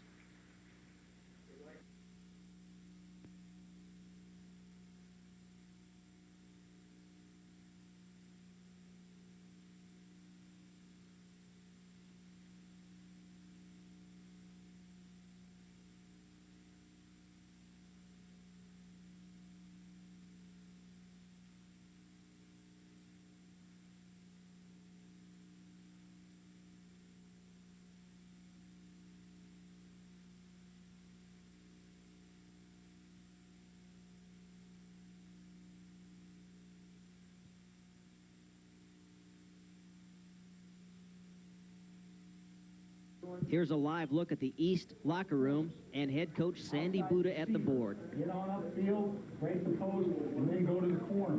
Influence that safety to stay on the hash and then get away from him. Okay? Understand receivers too. He can run with you in 21 call. And then it just becomes a foot race, okay? But we'll do that probably out of eye and split backs more than spread. Okay? Crossing routes. Tight end and X. Mesh. It's there. It's there. Run close together. When we get spread, run close together and get the rub-offs. It does us no good if you're 5, 6, 7 yards apart. The key to that is run across each other so we can read it, break loose, and head on up the field. Okay? Sweep's a good play. We'll get in the corner, get on around there, okay? We'll run lead more than trap on first down if we need to. I think lineman lead, does it look like you can turn them out and run up in there? Good. That'll be a good short yardage or first down call rather as opposed to trap. The big thing is now we got to control the football, keep it away from them, okay, and not turn the ball over. Everything's working. Everything's there. Just turn over. Do you have any questions? Any questions at all? Guys, let's go out the second half. Don't succumb to any ill feelings out there. Something happens and somebody says something. Just play football. Have fun. Guys, just don't leave here enemies. Let's leave here with a smile on our face. Let's have a lot of fun in the second half. Let's get rid of the turnover. Any questions? They bring the blitz now? No. Well, just be ready for anything. Just be ready for anything. Backs, 220s, check your buttons. Check the fullback, check the outside backer. Running back, check the inside linebacker on play action passes. Line, keep your head up on running plays for any scoop, blitzes, or what have you. If that happens, okay? Hopefully it won't. Hopefully we'll get the thing straightened out. Okay? Got any questions? Let's go on now. Hey, they're fired up. Tie ball game. You know, let's go out there and play like we kids play. You have better abilities than those guys, but you got to go show it. You got to go show it. So let's go out and score a lot of points in the second half, light up the scoreboard, and maybe they'll cheer for us sometime during the second half. I told you we were going to be the enemies, didn't I? That's right. So now it's time to go out and change those boos to cheers because we make big plays. Okay? All right. Go!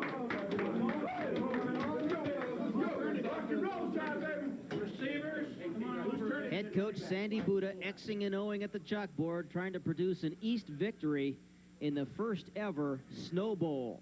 His squad getting ready to come on the field. The West already on the turf here at the Fargodome. Don Morton, the head coach of the West squad, scoring a touchdown late in the first half to tie this game at 7. The first half stats, the glaring number for the West, minus 21 yards rushing. Of course, those numbers being affected by all the sacks that the East squad would be able to produce, but a nice passing day for the West. Pretty balanced totally offensively. Avent scoring for the East squad, and Dalzell to Ashley for the West. And we'll be with head coach Don Morton of the West shortly with Chad Cool. first half of action here in the All-Star? I think there were a lot of exciting plays, a lot of good things that happened. It was a little bit ragged because of the long layoff, but I think the kids are starting to get into the flow of things. I think the second half will be a lot better. You were obviously questioning one defensive call there. No blitzing allowed in this contest. No blitzing allowed. You're only allowed to bring your front four, and it happened several times, so maybe we got it straightened out. A little more excitement in the second half. You think kids settle down? I think we will see a little more better football play, although there were some big plays. There were some big hits and some big offensive plays, so hopefully it's entertaining. I told our team at halftime, hey, the people of Fargo are good football fans. They appreciate defense, and so let's have our defense show them something too. Okay, Mark, good luck second half. Thank you. Don Morton. And from Catawba College, Ken Avent gets the first touchdown tonight off a scramble from 7 yards out, and this put the East All-Stars up 7-0. And I like this kid's ability to tuck it and go out of the pocket. He's got a great arm, and he's got just enough mobility and great size where he's going to get a look somewhere. You like those quarterbacks to be 6'5". They can see over the offensive line, and he certainly can do that. About 8,500 fans here tonight for the first annual Snow Bowl, the Division II All-Star football game, and that is an excellent crowd for the first year. This facility will hold 18,000 football fans. So the end zones obviously are empty, but pretty good fans on both the east and west stands, and this has just been a tremendous shot in the arm for this entire region, this Fargodome, which is a multi-purpose facility. Here you see some of the scouts who are here from the National Football League watching these players and watching every workout, I might add, all week long. Considering the weather, there were several parents that called our offices today and said they couldn't be here to watch their sons play because they could not get in from Minot, North Dakota. They couldn't come from Oaks, North Dakota, simply because of the weather, so that obviously affected the attendance as well. Here's how the West tied it up with a post corner to wide receiver Alvin Ashley. Well, that's a matchup. Dolzell, the quarterback, and that tied it up at 7 just before the half. A matchup that the West would love to have. Alvin Ashley being covered by a linebacker, Lee Woodall. Not many defensive backs could stay with Alvin Ashley, much less a linebacker. They've also got a CBA team here in town in its second year of existence, the Fargo Moorhead Fever. They play their games here. This facility is also equipped for ice if they ever play hockey. We got plenty of ice outside. I don't know why they want to put it inside. Ed Schultz with Dana Mock and Chad Kuhl, live from the Fargodome in Fargo, North Dakota. It's the Snow Bowl, first annual.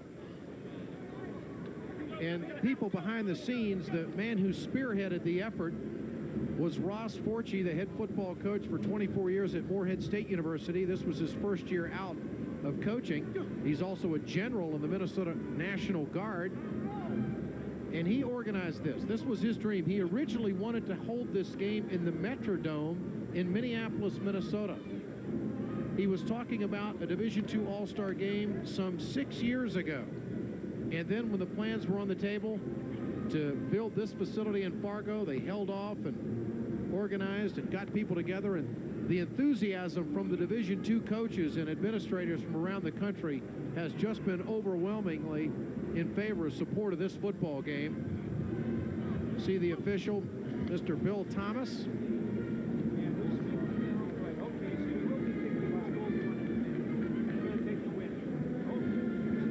You'll take the win. So the West will receive to start the second half. The West with 10 first downs and 155 yards passing in that first half. The running game was put together a little bit better by the East. They had 83 yards rushing. There you see Sandy Buddha from Omaha, Nebraska. Coached at University of Nebraska at Omaha for a number of years. Played his college football at the University of Kansas. There is also talk amongst some of the coaches and officials here that they would like in the next few years to have the Division II national coaches meet here in Fargo to tie in with the Snow Bowl. As of now, they go on to the big coaches convention, which will be held in Anaheim next week. But the Division II coaches want to circle the bandwagons a little bit and kind of build up the strength in Division II and make sure they take care of their own people before they start taking care of Division I. Michael Geary from Indiana, Pennsylvania will tee it up at the 35-yard line and get the second half underway. We'll see the West on offense first as we start the third quarter, tied at 7.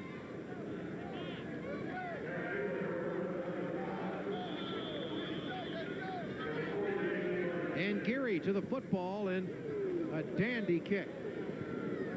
This will be taken. Johnny Cox will say, let's try the 20-yard line instead of me getting out of town here. Johnny Cox snake bit in the first half. All 3 of his catches called back by penalties. Jamie Pass will start at quarterback for the West All-Stars here in the second half. Pass, as we mentioned, out of Mankato State, did not finish the season the way he wanted to in the playoffs, in the Division II playoffs up in Grand Forks, North Dakota, was intercepted 5 times by the Sioux defense, and UND advanced into the next round of the playoffs. And Jamie Pass, who was a finalist for the Harlan Hill Trophy, best player in Division II football, his team was sent home in the second round of the playoffs. But Jamie throwing for 3,756 yards, and they're going to run a reverse and a loose football, and Alvin Ashley gathers it and gets it to the 12-yard line.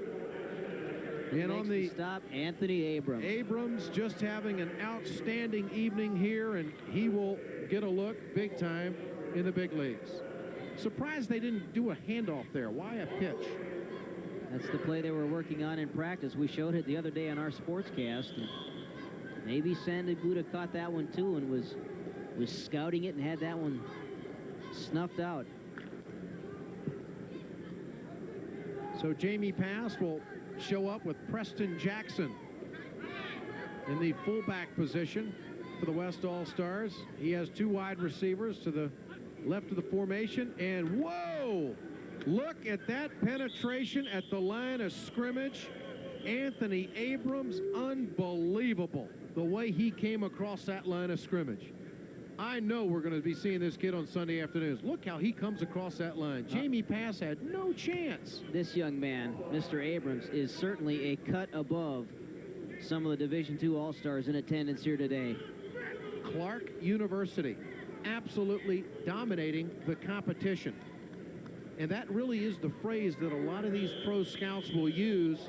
We want to see a kid at the Division II level. If we're going to give him a legitimate look or a high draft pick, he's got to dominate the competition at this level. Let's put Mr. Abrams in that category. Going to be second down and 13. Ball spotted at the 17-yard line. Jamie Pass with a single setback.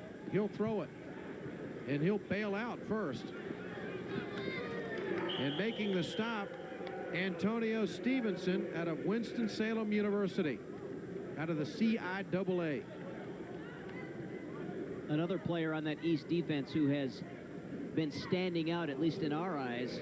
Look at the speed. He closes quickly on Pass, and Pass knew he couldn't outrun him. Well, the defenses obviously have the upper hand in this All-Star game tonight. We've seen some extraordinary play up front by the defensive linemen for both teams, and you can't expect the offensive line to be in sync in 8 workouts. And coaches knew that this week. That's why they didn't want blitzing allowed. Jamie Pass has time across the middle in traffic, incomplete, intended for Johnny Cox, and he threw that one in the middle of 3 defenders. Hardy Farr, the first one there, along with Joseph Best and also Chad Starks. So that will bring up a 4th down, and the West will have to boot it away. And Chris Carter out of Henderson State, Arkansas, will be in punt formation. Here's Pass's attempt. This is a combination of 2 things. 1, an ill-advised pass, and 2, probably too much confidence in your arm. Pass thinking he could thread the needle and get it to Cox. And there'll be a black check on coverage reading by Jamie Pass on that one by the pro scouts. He threw that one right into the teeth of the defense. Chris Carter averaged 43 yards a punt. Steve Hansen to snap. And what a dandy snap that was. And a nice end-over-end kick. Beautiful spiral. taken all the way back at the 40-yard line by Damon Wright, and he is quickly gathered by a host of West tacklers. We're in the third quarter, 12:44 remaining. We are tied at 7. You're watching the first annual Snow Bowl live from Fargo, North Dakota.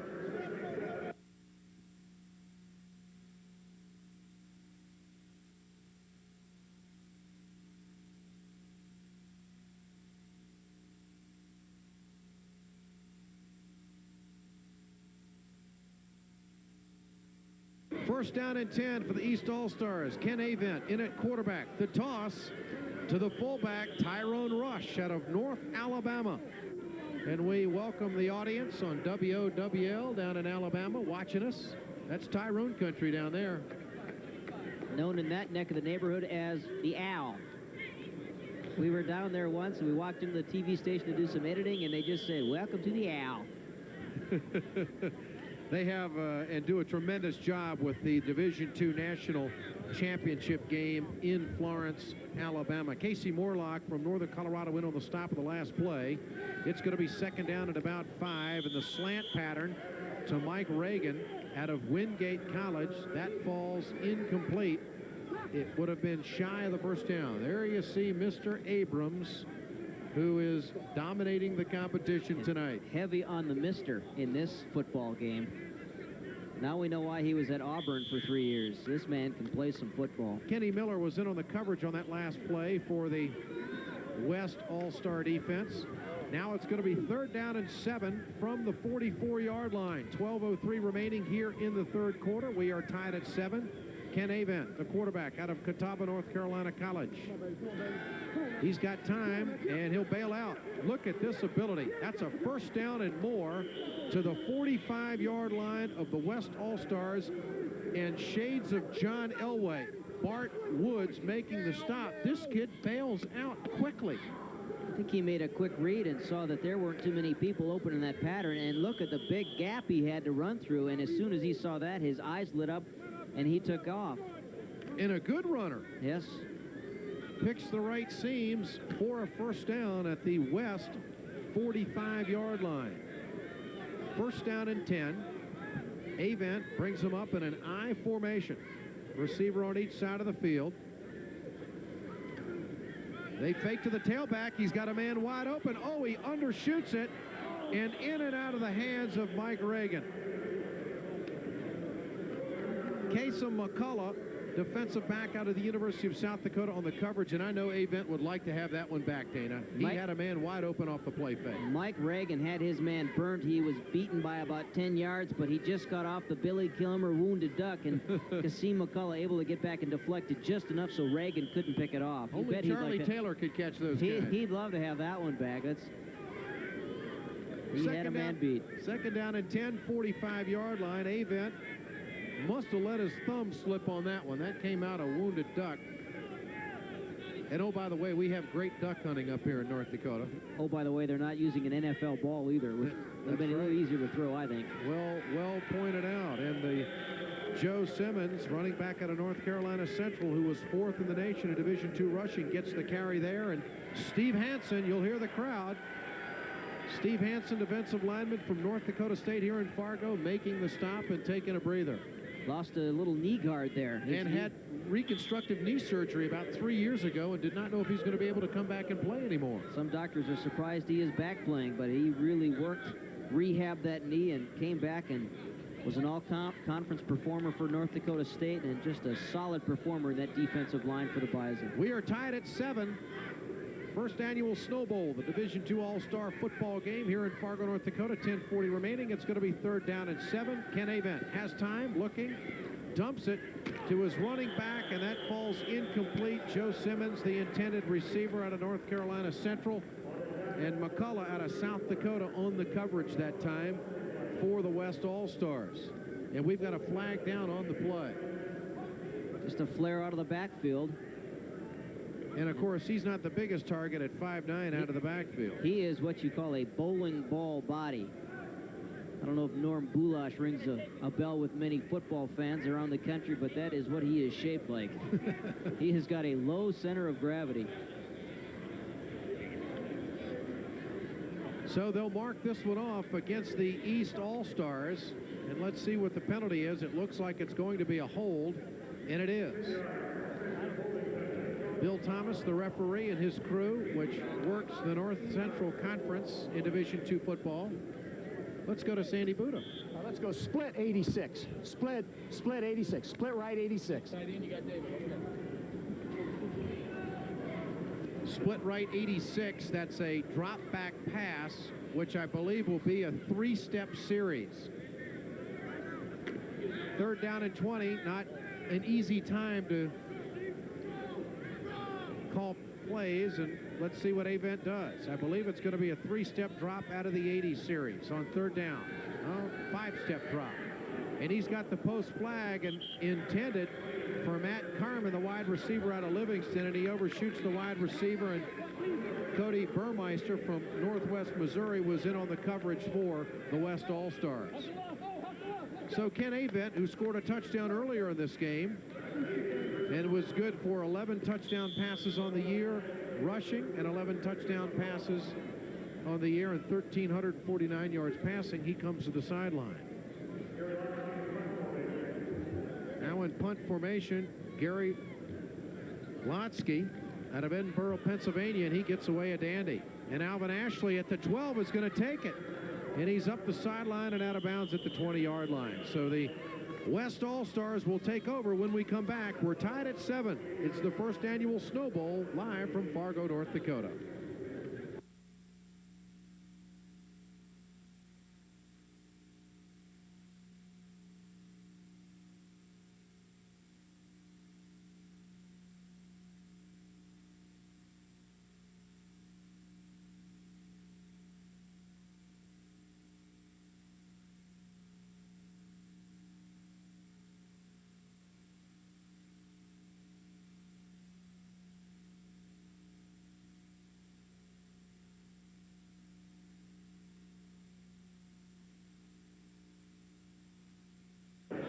Ed Schultz with Dana Mock and Chad Kuhl in the Fargodome in Fargo, North Dakota. We're tied at 7 with 10:18 remaining in the third quarter. And Jamie Pass and the West All-Stars come back on offense.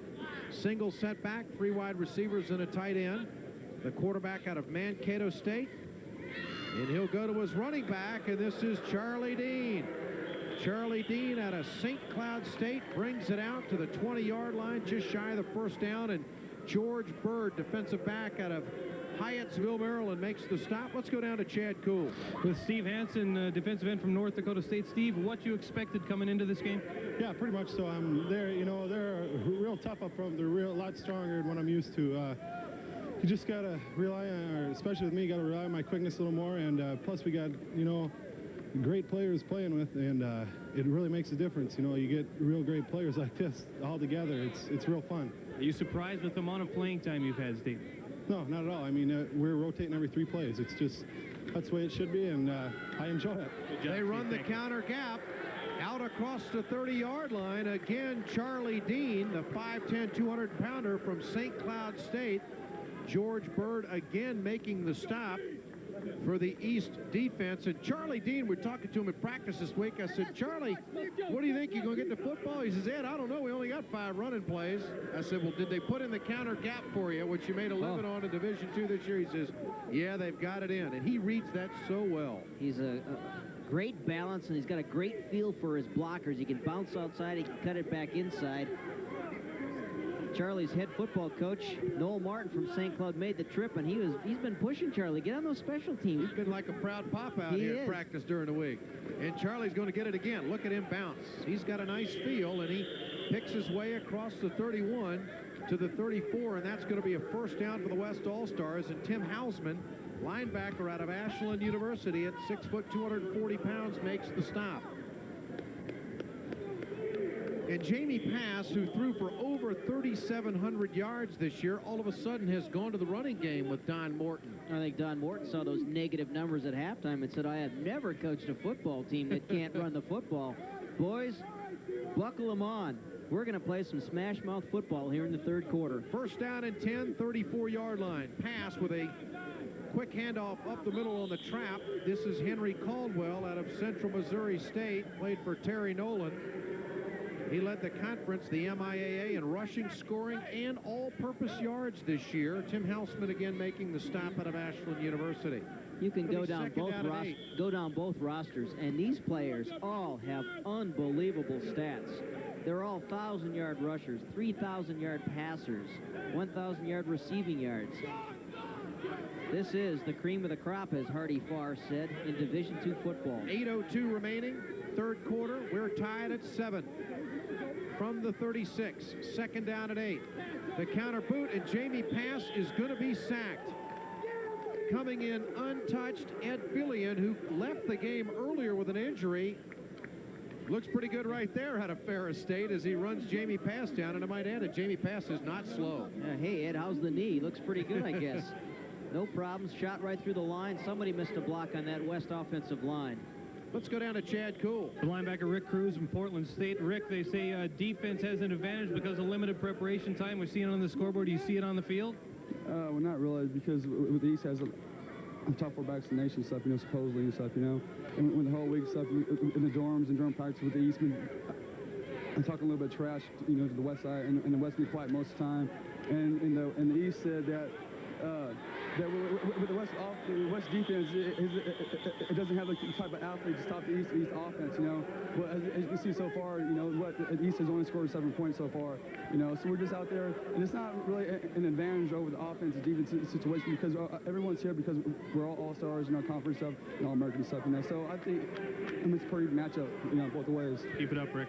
Thank you. Alvin Ashley just took a heck of a shot from George Bird across the middle, and Jamie Pass's attempt at a first down falls incomplete. It'll be 4th down and 17 for the West All-Stars. And here's the hit, and it was a hit. Ashley, I don't think anybody could have held on to that one. Nice pass by Pass. Great timing. Great timing. By the secondary, great timing by number 34, George Bird, the free safety. Chris Carter in punt formation. Nice high spiral kick. Going to be taken at the 30-yard line, and here comes Calvin Walker, the split end, and here come the flags on the play. I believe they got him up around the face mask that time. Steve Hansen wants a clip called on the play, but I believe the officials catch a face mask. There, Hansen was clipped by number 53. Yep. Number 82, that's Jeff Williamson out of Cal State University on the infraction. It is a face mask. It will move the ball out to the 43-yard line as the East All-Stars will take over. There you see Noel Martin. He's the proud papa we were telling you about, Charlie Dean, head football coach at St. Cloud. Head coach at St. Cloud State, and also was a real supporter of the Jim Langer Award, which will go to the best offensive lineman in Division II football. Michael Mann on the carry for the East All-Stars that time out of Indiana, Pennsylvania.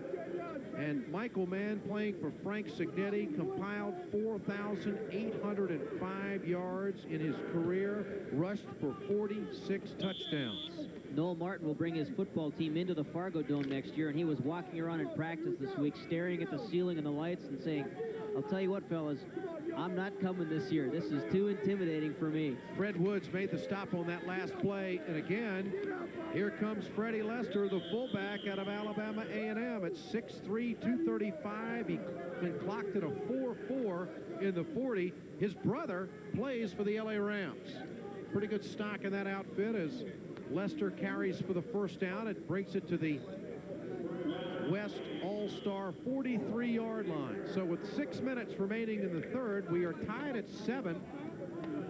And quarterback Ken Avent from Catawba, North Carolina, in at quarterback, trying to rally the troops here. He has scored a touchdown earlier tonight off a scramble from 7 yards out. Here's Avent again.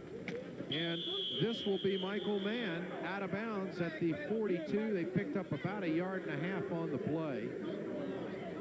Avent that time checking off from his primary receiver and going to the flats in the running back just to gain some positive yards. He was looking downfield, but they had some good coverage downfield. Cassim McCullough, the defensive back from the University of South Dakota, in on the stop that time. It'll be 2nd down and 9. Avent They're, as you mentioned, Dana, not using an NFL ball It's here a in this playoff ball that Division II athletes use. In the lead draw, this will be inside the 40-yard line as Freddie Lester is the ball carrier, shy of the first down. I'm impressed with how well these teams are running the football. You know, look how these offensive linemen show pass, lock up on a D lineman, and take them whichever way they want to go. Pretty good technique right there. And a nice lead block by Michael Mann. And I guarantee you Michael Mann didn't block that often at IUP. He was the featured back in Frank Signetti's offense. Jose Simon from Texas A&M University at 6'3", 308 pounds in on the stop. The toss, and here comes Michael Mann, and he's got a first down, and we've got a flag on the play. And it may be a clip. So Mann's carry goes to the 30-yard line. I was really impressed with Michael Mann's balance when we televised earlier this year the semifinal playoff game of Division II football in Indiana, Pennsylvania. You'll see the hold here, I believe, Dana, on the toss. Lead blocker out in front. I think it was Lester, the fullback, leading the way, that got his arms loose and wrapped around the defender. So this will back it up. Referee Bill Thomas sending Sandy Buda's team back to the 46-yard line, and this will bring up a third down and about 13. But that semifinal game played in about 3-4 inches of mud. Really surprised the NCAA did not move that Pennsylvania playoff game to an AstroTurf surface. Pitt Stadium was available not far away. Many people in this part of the country. And we've got a halfback pass. Tyrone Rush has got a man wide open on the sideline. That's Matt Carmen, and it's a touchdown. Tyrone Rush, the halfback pass. And Matt Carmen from Livingston on the end of it. He could have fair caught it. And Sandy. That's why he was called the Riverboat Gambler. He'd take a chance. Yes, he did. Or two. He really sold it. He really sold it. And that's what made the play. Okay. Also got a great block from Tony Willis, the wide receiver, on Jesse Ackerman, the free safety. Well, Sandy said that Rush really sold the play on the faking the run. He certainly did. He tucked it in and made it look like a run and then put it up there. Great job by Carmen to bring down that football. I don't know if you'll see the block. It happened just out of the picture. That would spring Carmen for the TD. And the extra point by Listerud is good, and it's 14-7. The East All-Stars leading the West with 4:31 remaining here in the third quarter. Stay with us. You're watching the Snow Bowl live from Fargo, North Dakota.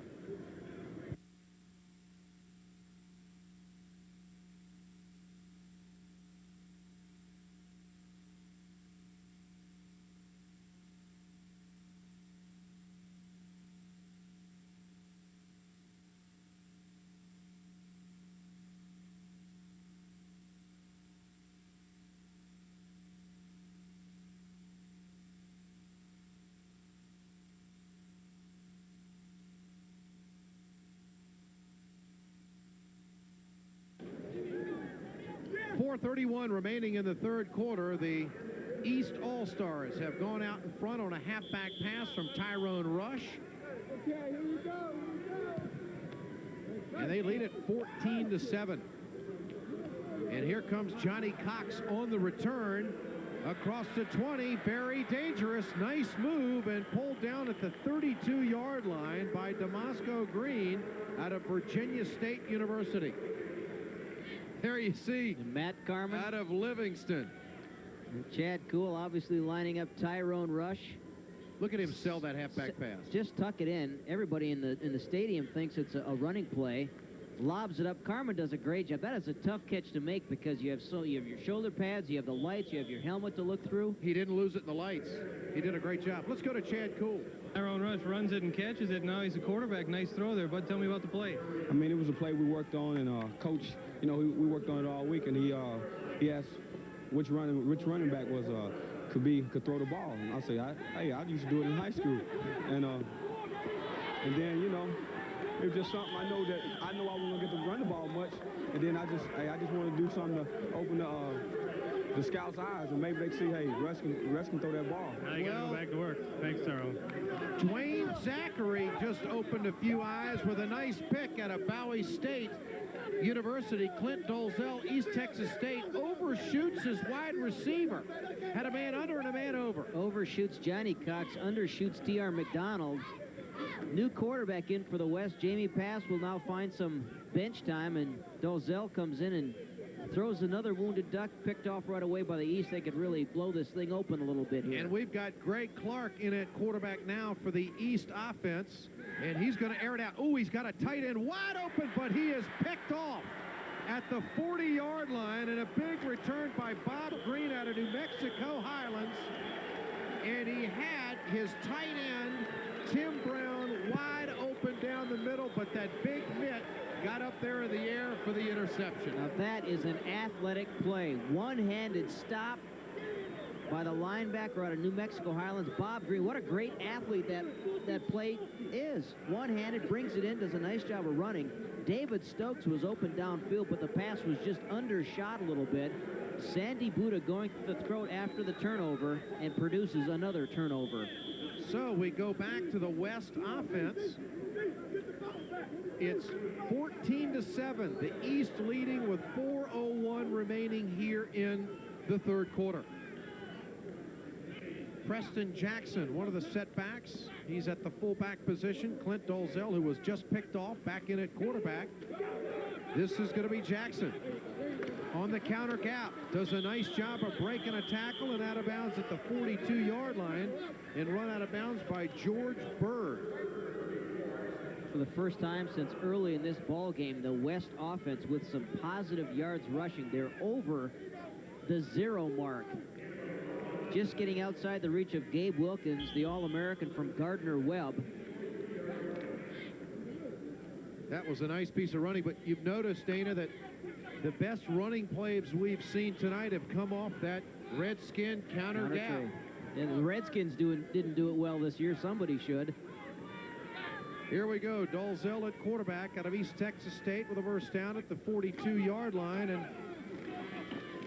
the bounce play to Preston Jackson out of California Davis. One game this year, he had 243 yards rushing. He totaled 18-26 on the year and 24 touchdowns. Gabe Wilkins, as you just mentioned, Dana, out of Gardner-Webb, again in on the stop, pickup of a yard. It'll be 2nd down and 9. Well, you can tell when Anthony Abrams is taking a break in this football game because we don't call his name. A couple of the athletes were mentioning in the latter part of the week about how they were getting tired of filling out forms. You know, these NFL scouts come in like the Giants have got a questionnaire with some 400 questions on it. The Jets with a couple of hundred questions on theirs, but it's like a job application. Dolzell on the trying to run the inside screen from the wide receiver position. And on the end of that one was Rod Smith out of Missouri Southern, who had 63 receptions on the year and a big hit that time by Tim Hausman. Look at this hit. Loses a helmet on the play. It's got some oohs and ahs. There's guys flying to the football out here looking for a job next year. There you see an Indiana, Pennsylvania helmet. We think everybody exchanging emblems. Everybody except North Dakota State players. They will not put foreign emblems on their helmet. 3rd down and 4. Dolzell and just short. Rod Smith was open at the 28. It would have been good for a first down. And you know what Dolzell did immediately? Walked over to him and motioned to him. You got to come back to that football. You can't stay out on that sideline. Come back for the ball. See, he motioned to Rod Smith again. On 4th down, they're telling Don Morton to go for it. The crowd wants to see a little bit more offense. Dwayne Zachary, who picked off a pass just a moment ago, was in on the coverage that time. And now on 4th down, Dolzell gets the go-ahead from head coach Don Morton. And that's an easy call when you don't have boosters to answer to. Yeah, that's right. One thing about coaching in an all-star game, all these guys will still have their job on Monday.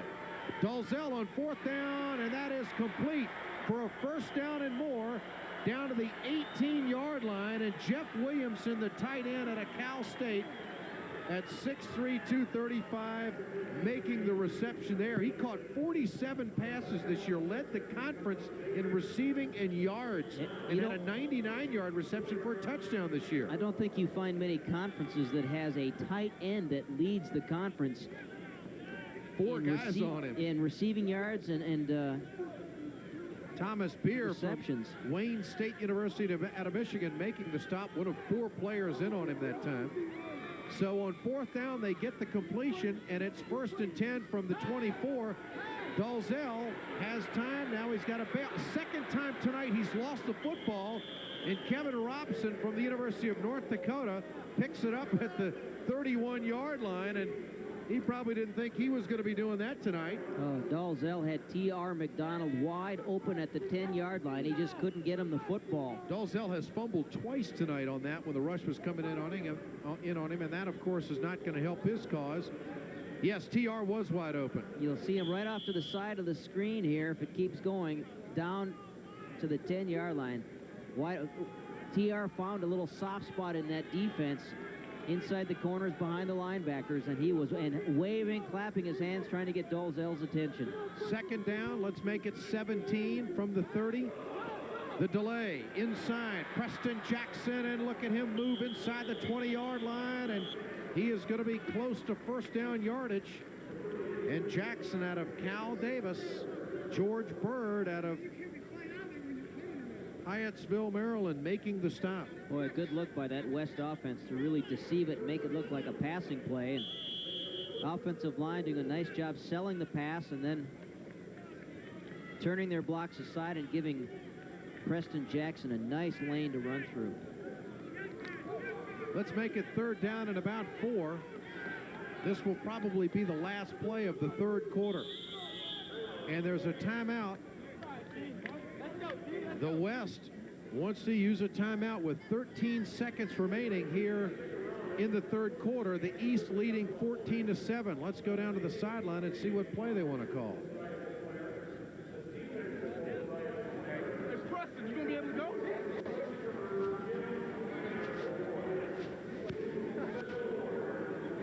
It's about 3rd and 5. TR, you get the inside receiver. We're gonna run the read route. You give them an in. If it's man, get yourself open. Right, Damon. You play Z. You play Z, Damon. And read it. If it's man, if they're in man and you can get the flag route, get it. But if they're not, go for the flag. Just read it. Go about your progression. Okay. Hold on to that ball, baby. Catch it. I'm gonna run this on your friend. Let's put it in, baby. Spread left, read right. Is that right? Yeah, listen up. Who's your tailback? Okay, I want you. Hey, outside guy, don't fall away from him. Okay, I want you to go to play side. Go to the right and block the pass. Put it in, O. Well, Clint Dalzell, and now let's hear from Sandy Buddha.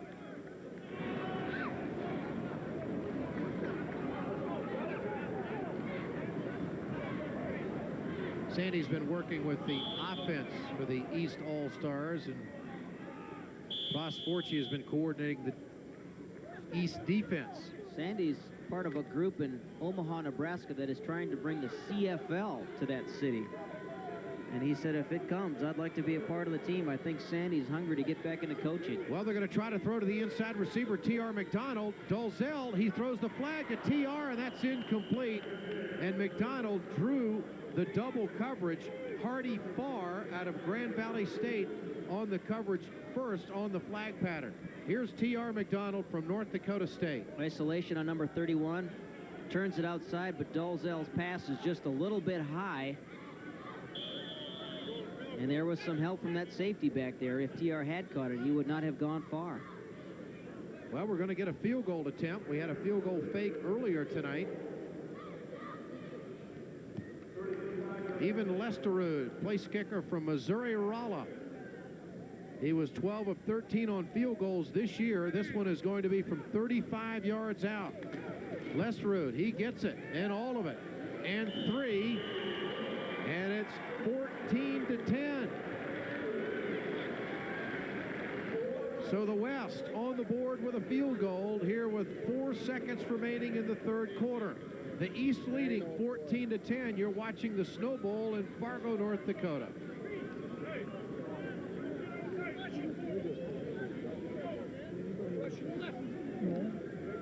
Listerud, originally from Moss, Norway, was a foreign exchange student in a high school down there, enrolled at Missouri Rolla, kicked some football, and has turned into an All-American. 20 of 22 on PATs this year, and just one miss in the field goal department. Was 12 of 13.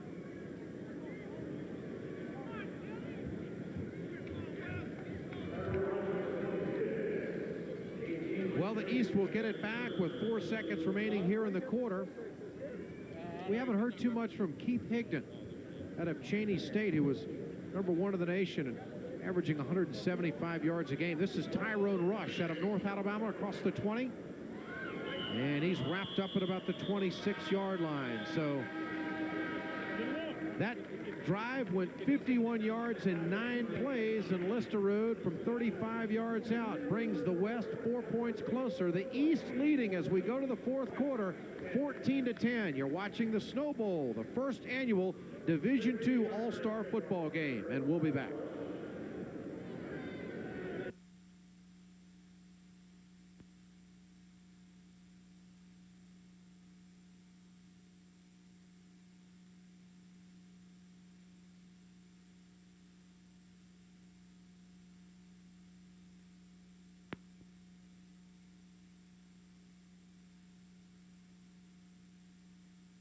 Clark.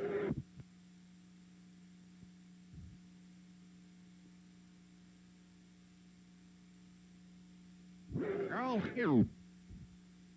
Ray Clark tosses it back to Tyrone Rush, and we've got a loose football and a return coming up by the West All-Stars, Kasem McCullough from the University of South Dakota on the pickup and the return. And we have seen so many fumbles tonight. I can't believe it. Tyrone Rush earlier this week was just bound and determined to have a big game. He wanted so badly to impress him. Number 57, Rick Cruz. We had the Rick Cruz football show earlier this week on the sidelines. He jabbered for about 3 minutes.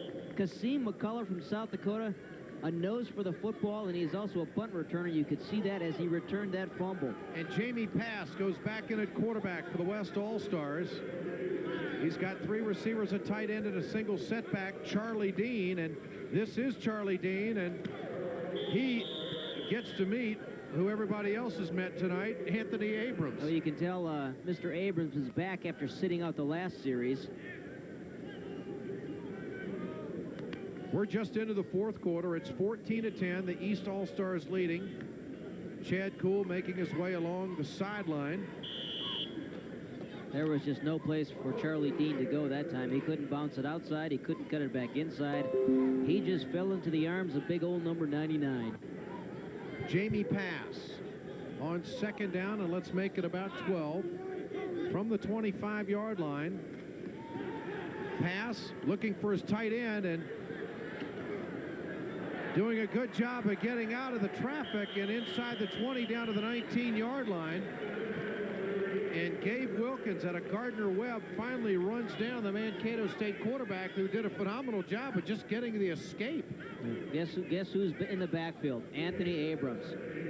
Right there, just misses Jamie Pass. And if it weren't for Pass's lineman, I think Pass would have gone down, but they kind of held him up. This will bring up a 3rd down and 6. Seems to be a little confusion in the West offense now of getting the right play in. They're using a numbering system, and each quarterback has got the plays and numbers written on the wrist. Jamie passed on his left wrist. So they yell a number to him, and he'll run the boot pass this time to his tight end, and it's caught down to the 9-yard line on the receiving end of that one, and they're going to rule that a completion to Jeff Williamson, the tight end. And that will be a 1st down for the West All-Stars. Dwayne Zachary, who's got 1 pick on the night. There's the crossing pattern, and Pass does a good job of finding him. Williamson just loses the linebacker. Didn't catch the number. I believe that's Raymond Jennings out of Gardner-Webb. 6'3", 195. Couldn't keep up with Williamson. So the West trailing 14-10 with an opportunity to take the lead, certainly within field goal range, and they've got a first down and goal at the 9-yard line. Jamie Pass has got Charlie Dean at the deep back, along with him Henry Caldwell out of Central Missouri State. And Caldwell gets the quick hitter down to the 7-yard line. Tim Hausman, linebacker out of Ashland University, making the stop. The West really has not had much success running between the tackles. And here, working with a short field, it's even worse. Antonio Stevenson jumping on the pile, trying to impress some scouts, building up those stats, maybe get credit for a half a tackle or something. 14-10, the East leading and the West knocking on the door with a second down and goal from the 8-yard line. Charlie Dean, the lone setback. 4-man front for the East defense. Pass over the top. He's got a receiver and a touchdown. That's Rod Smith, Missouri Southern, and the West has gone out in front for the first time tonight. Jamie Pass made a living with that type of throwing game inside the red zone at Mankato State. He throws that pass so nicely. That was beautiful touch, and Rod Smith did a great job of getting open. What a nice target to throw to. 6'2", and Demetrio Green is on an island. Not bad coverage, but that pass was perfectly thrown. Great camera work, guys, as Listerud will attempt the extra point. He had hit a field goal from 35 yards out just a moment ago. And Jamie Pass off the scramble is going to have to get a 2-point conversion, and he draws a crowd and is tackled back at the 16-yard line. So the West leading the East All-Stars with 11:44 remaining here in the ball game. 16-14, and we'll be back.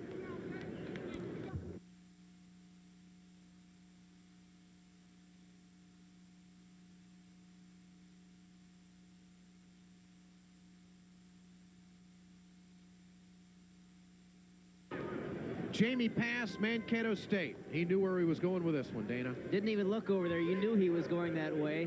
Perfectly timed pattern and pass.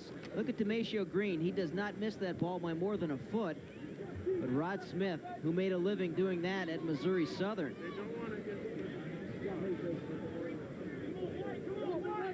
Rod Smith thanking the man who threw it to him. Mr. Abrams. I hope that's a cramp and not a knee injury. Tyrone Rush at the 14-yard line picks his way to about the 25, draws a crowd, and Kenny Miller, defensive back out of Emporia State University, makes the stop. We've had a couple of players this week that have cramped up working inside in this facility. But Mr. Abrams has his sock and shoe off. Let's go down to Chad Kuhl. With Harlan Hill finalist Jamie Pass. Jamie, that ball could only go one place, and you put it there. Nice play. Yeah, Rod made a great catch. It was man-to-man coverage. I knew that. I anticipated that coming up to line of scrimmage, and I felt we could beat him. Thought we had the matchup. A lot of throwing. Obviously, you got to be happy with that. Definitely. That's my game, throwing. Let's do it. Good job, Jamie. Thanks.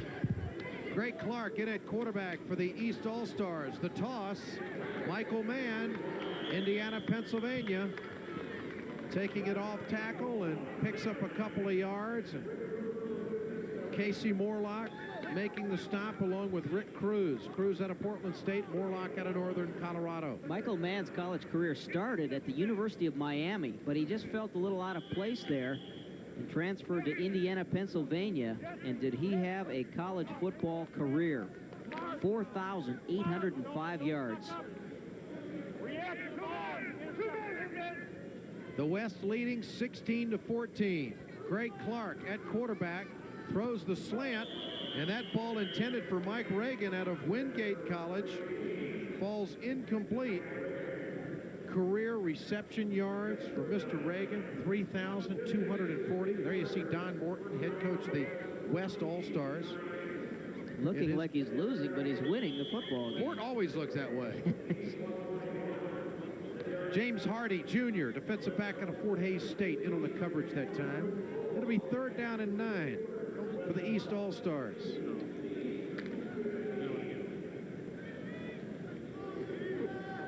Thanks, Coach. 5-man front now for the West All-Stars, and we may have too much time. Let's go downstairs to Chad Cool. With wide receiver Rod Smith, Missouri Southern. Rod, sweet catch. Tell me about it. We was just in the huddle, and Jamie said, check for fades, you know, because we had a call for a slot man. He said, check for fade, and just ran the fade, and he threw a perfect pass. Are those the kind of plays you thought you needed to make coming into this game with the scouts here? Yeah, I did. I mean, I started off a little rusty, you know, and had to make up for I owed a lot of guys on the sideline because they busting their tail. Then for me to fumble the ball and drop the pass, I had to told them I had to get it back for him. So I just had to step up, and Jamie made a great read to a perfect pass. Good job, Rod. Thank you. Good luck this way. Out of Virginia State, Greg Clark at quarterback, faced with a 3rd down as the East offense is trying to get on track here again. Clark being pressured, and he just has to unload this one, and that ball falls incomplete out at the 45-yard line, intended for Matt Carbon, who caught a touchdown pass earlier tonight off the halfback pass from Tyrone Rush, but that's going to bring up a 4th down and another punting situation for the East All-Stars, and Gary Lotsky from Edinburgh, Pennsylvania will come in, who's averaged 39 yards a punt. It's Sandy Buddha, not happy at all with the officiating on that play. His offense has gone south here late in the second half. Lotsky in punt formation, gathers the snap against no pressure, and Ashley is going to let his other return man take this one, and up to the midfield stripe, Jason Perkins out of Edinburgh making the stop, and will return to Fargo with 10:35 remaining here in the ball game. The West leading the East 16-14.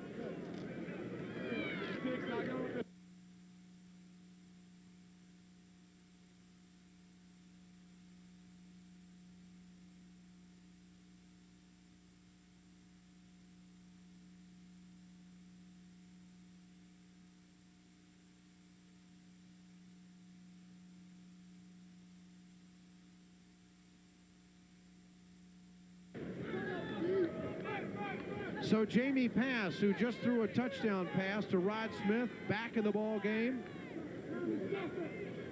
trying to maintain the lead here, and the handoff right away off to Preston Jackson, who I think has carried the football more than anybody else in this ball game tonight. Tim Houseman out of Ashland University making the stop for the East All-Stars. 10:20 remaining in the ball game here at the Fargodome, the first annual Snow Bowl, which brings in 90 players from across the country, exclusive to Division II football players. Some of these players have had an opportunity to play in the blue-gray game, the north-south, the east-west, but this game strictly showcases Division II All-Stars. Pass now on 2nd down and 8 from the 49-yard line. And this will be the counter gap. And this will be a nice pick up the middle by Jackson again. He's 5'11", 200. Ed Fillion, defensive lineman out of Ferris State, making the stop. And he'll be close to 1st down yardage. Watch Jackie Crisp, the offensive tackle, pull. That's pulling 6'7" and 300 pounds on that offensive line, and he sealed off that side, a 4-year starter at the Colorado School of Mines. And that opened up the gap, and Don Morton's crew having more success with that play than any type of running play that is between the tackles. Williams Billups, defensive lineman out of Johnson C. Smith, with 3 sacks. And on the season, he is slowly coming off the turf right now.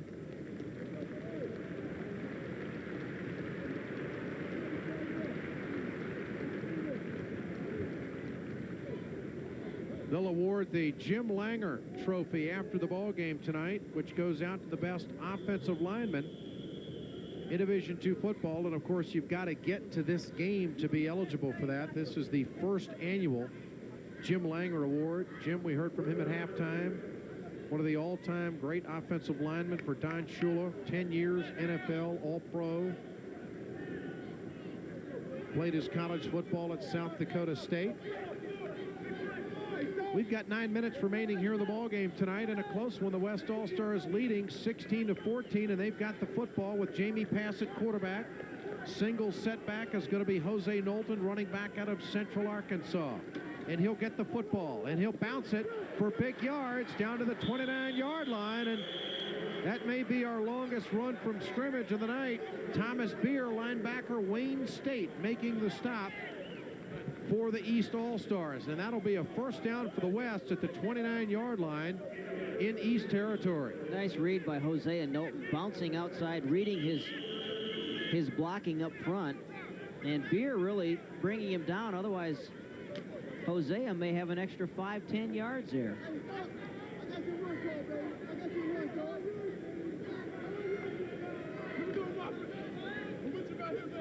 So Jamie Pass, who's not used to handing off too often, continues what has opened up his running game, or his passing game tonight, is the way they've been able to run the ball here in the second half.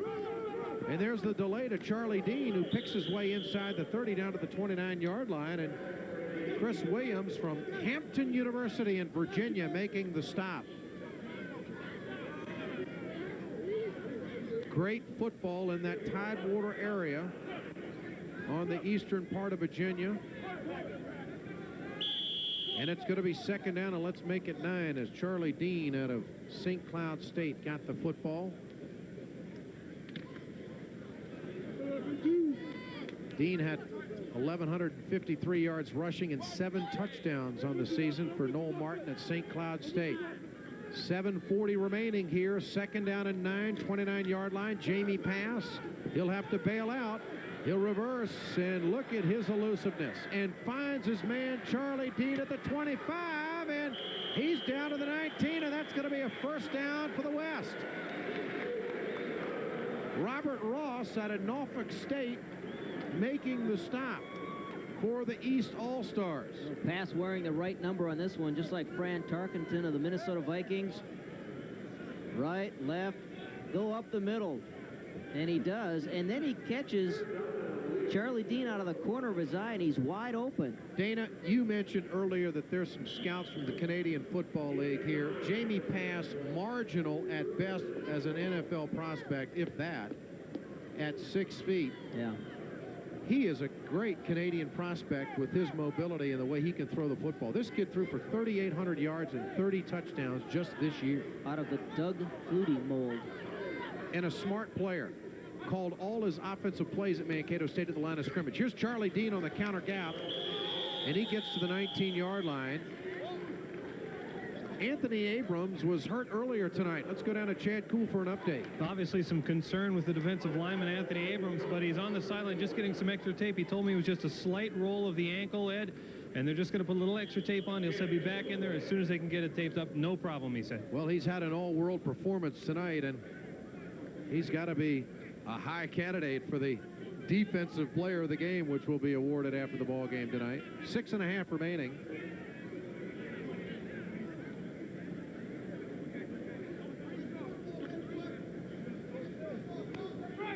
So Jamie Pass faced with a first down and 10, 19-yard line. And here comes Hosea Knowlton. Knowlton out of Central Arkansas. Scored 13 touchdowns on the year. And this is typical Don Morton football right here. Has the lead, knows there's 6 minutes left. Going to take plenty of time to get those plays off, to eat that clock up. Chris Williams from Hampton University making the stop.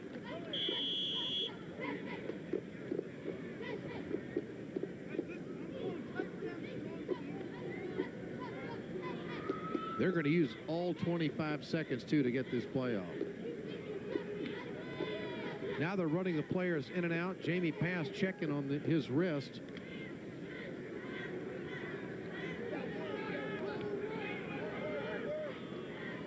Pat Simmers, who coaches that West offensive line, kind of thought they weren't going to be very good pass protectors in this game because most of these kids come from option offenses. Over the top on the flag pattern, and that may be interference. And nothing's going to be called. They're going to rule it an not a catchable ball. And on the coverage that time was Hardy Farr out of Grand Valley State. The intended receiver was Rod Smith. I don't know if that ball was catchable or not, but the ball actually was already by Smith when Hardy Farr. Good call by the official. Yeah, I think that's a good no call. Hardy Farr has played an excellent football game tonight. 5:14 remaining, 16-14, the West All-Stars leading.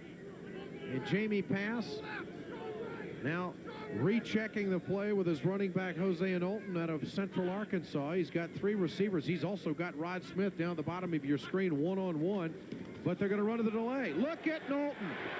Nice move up the middle to the 5-yard line, and that's a first down for the West All-Stars. Great call by Don Morton. Hardy Farr, Grand Valley State making the stop. Look at Kevin Robson from UND making the block. And another block by the center, Bob Cronenberg out of St. Cloud State, sealing off his man, and Knowlton with plenty of room to ramble, getting down to the 5-yard line. Sandy Buddha, head coach of the East, has got his offense on the sideline, telling him what to do. There's Don Morton checking the play sheet. 16-14. We're inside the 5-minute mark remaining in the ball game, and let's see if they go over the top to Rod Smith again. How Jamie Pass got a touchdown pass earlier tonight. They're going to run the counter gap. Charlie Dean, he is very strong, but pulled down at the 1-yard line by Hardy Farr. Well, the scouts will be impressed with that. Hardy Farr from the safety position bringing down the running back. And actually, Charlie Dean had the momentum and should have had enough strength to get into the end zone. Farr takes a nice angle of pursuit, grabs onto the football in his arm, and brings him down.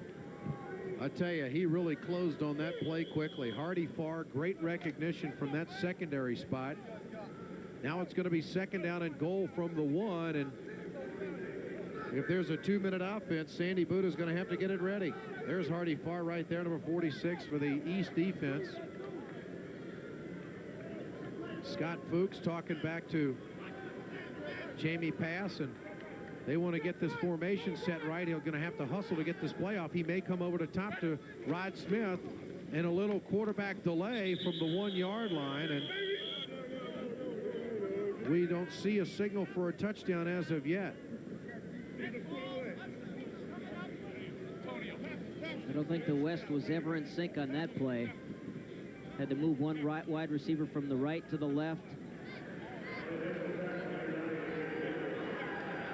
3:20 remaining, and it's third down and less than a yard for a touchdown. Don Morton's football team, the West All-Stars, out in front, 16-14, and just a half a yard away from another touchdown here tonight. The applause was for T.R. McDonald checking into the football game. They may go over the top to T.R. He's a master at that fade route as well. Charlie Dean, the single setback, and they go to Dean out of St. Cloud State, and he pulls his way over the left side for the touchdown. Charlie Dean, who scored 7 touchdowns on the season and ranked in the top 20 in rushing a Division II football this year, goes in over the left side for the touchdown to give the West a 22-14 lead. I don't think Charlie Dean made it on his first attempt. I think he got some help from tight end Brant Huseman, his teammate. Watch number 80 there, kind of pick him up and push him in. There he gets the football over the plane, and that's all you have to do.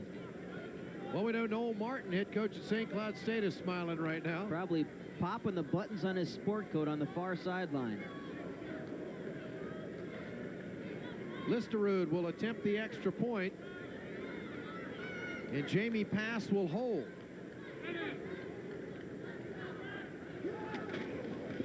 And the West All-Stars go up 23-14 with 2:50 remaining. Ed Schultz along with Dana Mock and Chad Kuhl live from the Fargodome, the first annual Snow Bowl. And we'll be back.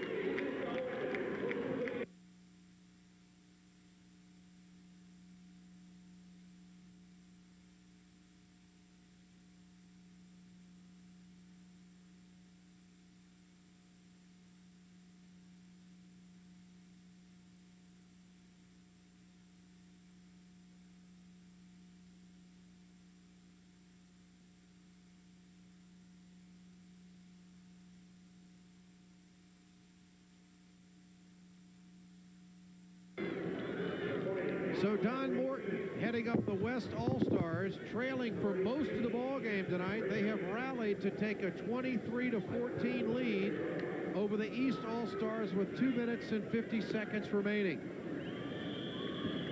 And Listerud has it teed up at the 35-yard line. And this is going to come back and going to be taken at the 8-yard line.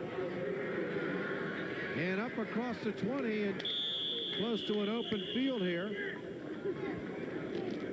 And Steve Hansen from North Dakota State in on the stop on the kickoff coverage as Ignacio Green with the return that time. With the return out of his defensive back position. One of the players that just wants an opportunity to play, volunteering for kickoff return duty. But one player leave this week. Yeah, well, you know what the coach has said? It's just like two-a-days. You're bound to lose somebody. And Mike Lovelady, a defensive lineman from Central Arkansas, under the weather this week, he just packed up and left. Did it in such a hurry, his equipment is still down in the locker rooms. 24-yard line. Clark back to pass. Oh, what a great catch by Matt Carmen out of Livingston. Great concentration and a big hit by Cody Burmeister out of Northwest Missouri State. Nice job of Clark maintaining his patience back there, threading the needle. And Carmen, boy, he knew he was going to get popped that time. Burmeister laid the leather to him, but he hung on to the football. Clark in at quarterback, single setback, throws the fade over the top. He's got a receiver. This is Tony Willis, his first reception of the night. He's out of New Haven, Connecticut.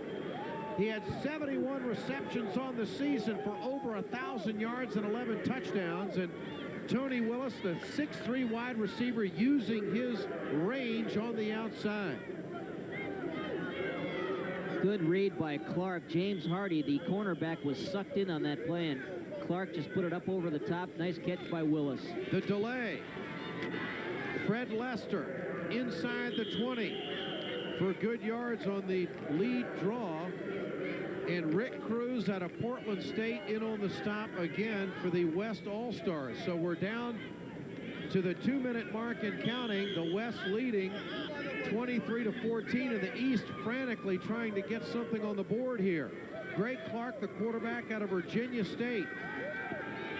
He throws the sideline and again caught Matt Carmen out of Livingston with the reception.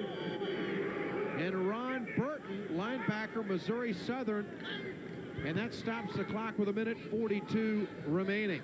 And that'll take the ball down to the 14-yard line, and that's good for a first down. And the ball boy on the far side of the field, David Schultz, working frantically to get that ball into those officials. Clark over the top, the fade route, and that ball's incomplete, intended for Calvin Walker, the split end. I think he's doing a great job down there. I think he just wants to throw the ball a little more. He doesn't like the underhanded toss stuff. David is Ed's son, we should mention. McCullough from University of South Dakota in on the coverage that time. You know, how come we need press passes and kids get in? I mean, if there's a hole in a wall in a building, they're going to find a way to get in, aren't they? That's the way it should be. Get kids interested in the football game. Let them all come in free. He and his buddies were down on the field before I got here tonight. I don't know how they got in. Clark, ooh, in and out of the hands of Mike Reagan. Fred Woods on the coverage, and there's a linebacker chasing a wide receiver across the field on man under coverage with a safety back. Bar of soap that time, slipping right through Reagan's hands, and he really should have come down with that football, and he knows it. He kicks the pylon on the far side. 1:27 remaining here in Fargo. And the East All-Stars now faced with a 3rd down and 10 from the West 14-yard line. And the West leading 23-14. East quarterback Greg Clark out of Virginia State. Into the end zone, and the same route, it seems like, to Mike Reagan again. And Jesse Ackman from St. Cloud State in on the coverage for the West All-Stars. A little double coverage. Ackerman helping out Woods with the coverage that time. Clark has to step up in the pocket because of the pressure from the far side. Gets off the throw a little high. Really almost a spectacular catch by Reagan. And really, Sandy Buddha has one call with 1:22 remaining.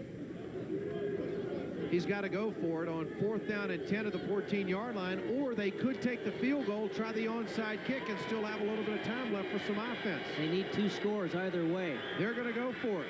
2 wide receivers on each side of the field in a single setback. Clark has time, looks into the end zone. Oh, in and out of Joe Simon's hands, the running back out of North Carolina Central. Rick Cruz was the closest defender to him, but that is one that Simons would like to have back. He was 4th in the nation in rushing in Division II this year for 1,699 yards and scored 17 touchdowns, but out of the backfield, he shows up with some brick hands on this particular play. Nice throw by Clark. All right on the money. Rick Cruz was the linebacker, couldn't quite keep up with Simmons. Right in the hands, and he dropped it. Oh, that'll stick with him for a few weeks after this All-Star game. So there you see Steve Hansen, one of the favorites here in town, played at North Dakota State, signing an autograph. They've got the best goose hunting land in America down on that farm in Oaks, North Dakota. They have it.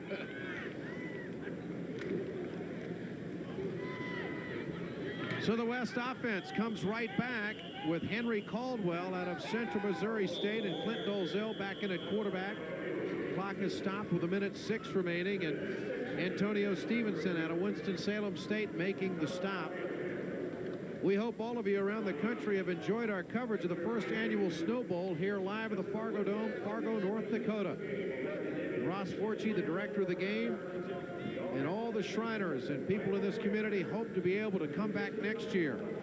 I know the Pro Scouts would like to see it happen because this has given them an opportunity for a week to see these Division II players that they may not have the time to go see during the season along the recruiting and scouting trail.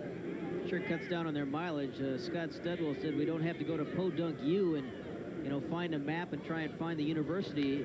You can all gather here, and more than 60 scouts have gathered here at the Fargodome this weekend. They have raved about the facilities, the players, the Snow Bowl committee, everything involved with the first ever Snow Bowl. They have been just simply amazed. The Miami Dolphins scouts here told officials this was the best all-star game and best run all-star game they've ever been to.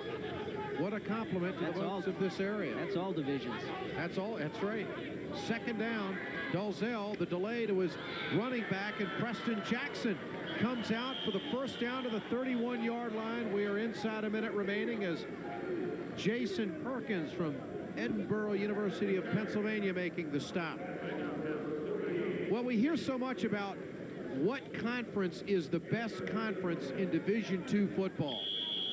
And the argument, the North Central, the Gulf South, the Pennsylvania Conference, out on the West Coast. We've seen great players from all areas of the country tonight make plays here. Let's go to Chad Cool. Heck, Charles Dean, who scored that last West touchdown. Charlie, you guys looked like it really started to come together as an offense, and with this tough week, well, you guys really worked hard, didn't you? Oh, yeah, everybody pulled together. You know, we went through a lot of adversities. I don't think we quite had the talent that they did, but we have pretty big hearts, and we came through, and we played our butts off. And right now, we're winning, and it's about over. Is this good for D2 football, Charlie? I think this is very good for D2 football. Showing people that, hey, we can all get together, you know, and host a great game. There's a lot of great talent out here, and this is the best Division II, and we're showing, you know, why we're the best. All right, number 4, good job. Thank you. And that's Charlie Dean from St. Cloud State. 20 seconds remaining in the ball game. The West 23, the East 14, and we'll be back to Fargo in just a moment.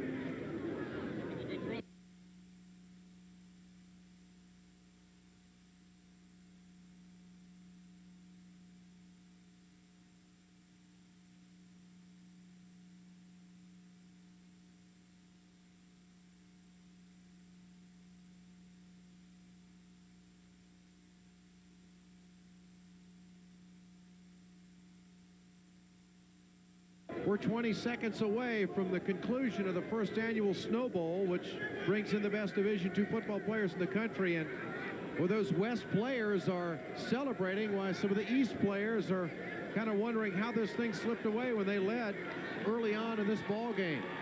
Anthony Abrams icing up on the sidelines. Don't be surprised if he's not named the outstanding defensive player in this football game. He got my vote. He was all over.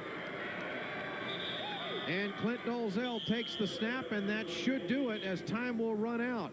The Jim Langer Award going out to the best offensive lineman in the football game in a Division II will be announced in just a moment. And Jim Langer down on the sideline with Noel Martin, the head coach at St. Cloud State. There you see Don Morton. Don Morton says he might look at getting back into coaching, but it would have to be the right situation. And he doesn't know if there are very many right situations left in the country. Right now, Morton really isn't working. He got a buyout from the remaining 2 years of his Wisconsin contract, and Mort right now is just managing his money.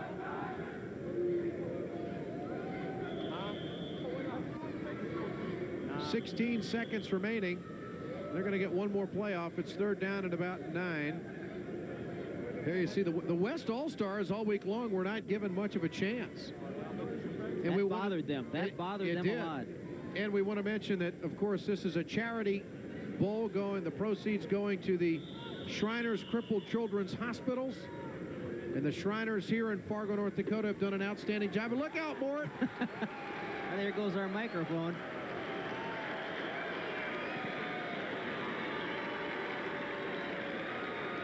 So the first annual Snow Bowl is history. And the West All-Stars, coached by Don Morton, they have rallied to take the win 23-14 over the East All-Stars, coached by Sandy Buda.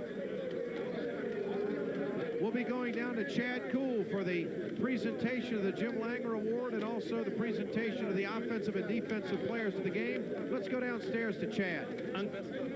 Coach Don Morton. Don, it's really turned out to be an exciting game. What you expected when you came in here?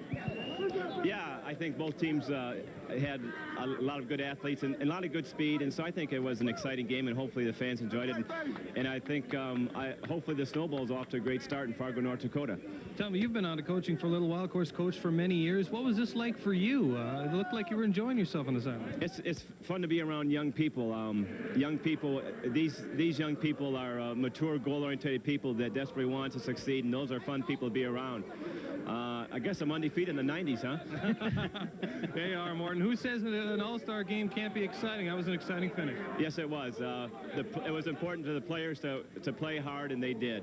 And you have to give the credit to the players. All right, Coach. Good job. All right, Don Morton, the head football coach here at North Dakota State for many years, also at Tulsa University and also down at the University of Wisconsin. Jim Langer, the Jim Langer Award going to be presented at the 50-yard line. Let's go back to Chad Cool down on the field.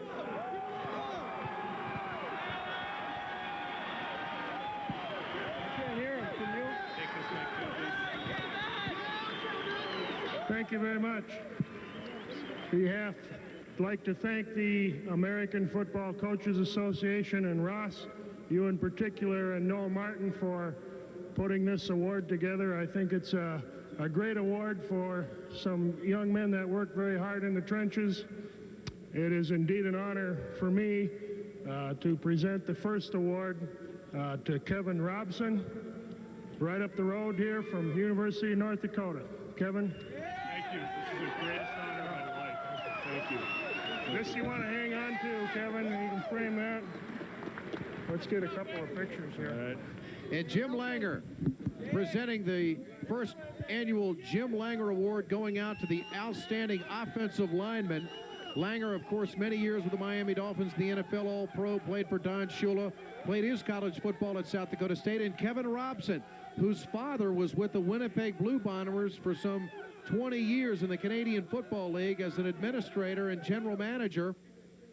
And now his son from the University of North Dakota wins the first ever Jim Langer Award, which was voted on by the pro scouts here in the press box and the media people at the first annual Snow Bowl in Fargo. So, Kevin, congratulations. Capping off a great year for number 68, leading his football team to a conference championship, into the playoffs, the best season ever for the Sioux. Let's go down to Chad. Kevin, obviously this means a great deal to you. This is the greatest award I think I've ever got in my life, and this makes every single thing I've ever accomplished pale in comparison. This is a guy like Jim Langer is just the epitome of the offensive lineman, and to get a trophy in his name is just an amazing thing.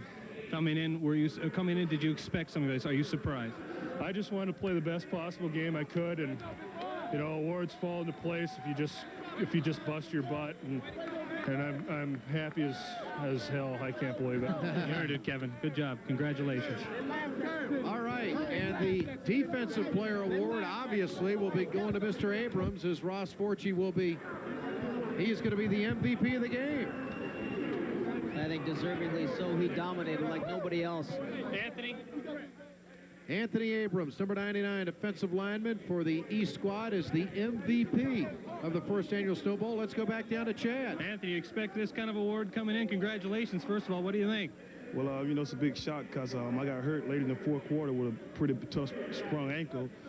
You know, I just thought, you know, they was going to give it to someone else. But, you know, I'm just happy to be able to play in this Shiner Bowl, you know, for the kids. And maybe one day, you know, those strong legs, you know, we'll be able to walk. Just the start of a bright future for you, do you think, in the game of football? Yes, I think it is. Yes, I really do. Congratulations, Anthony. Great game. Anthony Abrams, and the Gatorade toss goes to the winning coach, and that's Don Morton. Coached at North Dakota State, Tulsa University, and the University of Wisconsin. And the Jim Langer Award goes to Kevin Robson from the University of North Dakota. And the victory goes to the West All-Stars here, 23-14, at the first annual Snow Bowl here in Fargo, North Dakota. Dana, a great show, and I think it was a week in which the Pro Scouts accomplished a lot of things and found out a lot of good things about Division II football and really what's in the talent pool. It brought the best players in Division II to one facility. It also brought more than 60 professional scouts, all those scouts looking for one thing, a diamond in the rough. And I think they may have found a few on this football field tonight. Anthony Abrams is one of those diamonds in the rough. For Chad Kuhl and Dana Mock, this is Ed Schultz saying, hope you enjoyed our coverage. This is the first annual Snow Bowl, the Division II All-Star football game played in the Fargodome in Fargo, North Dakota. For our entire technical crew and the committee of the Snow Bowl, we want to thank you for joining us across the country, and hopefully we'll see you next year. Final score, the West 23, the East 14. So long, everybody.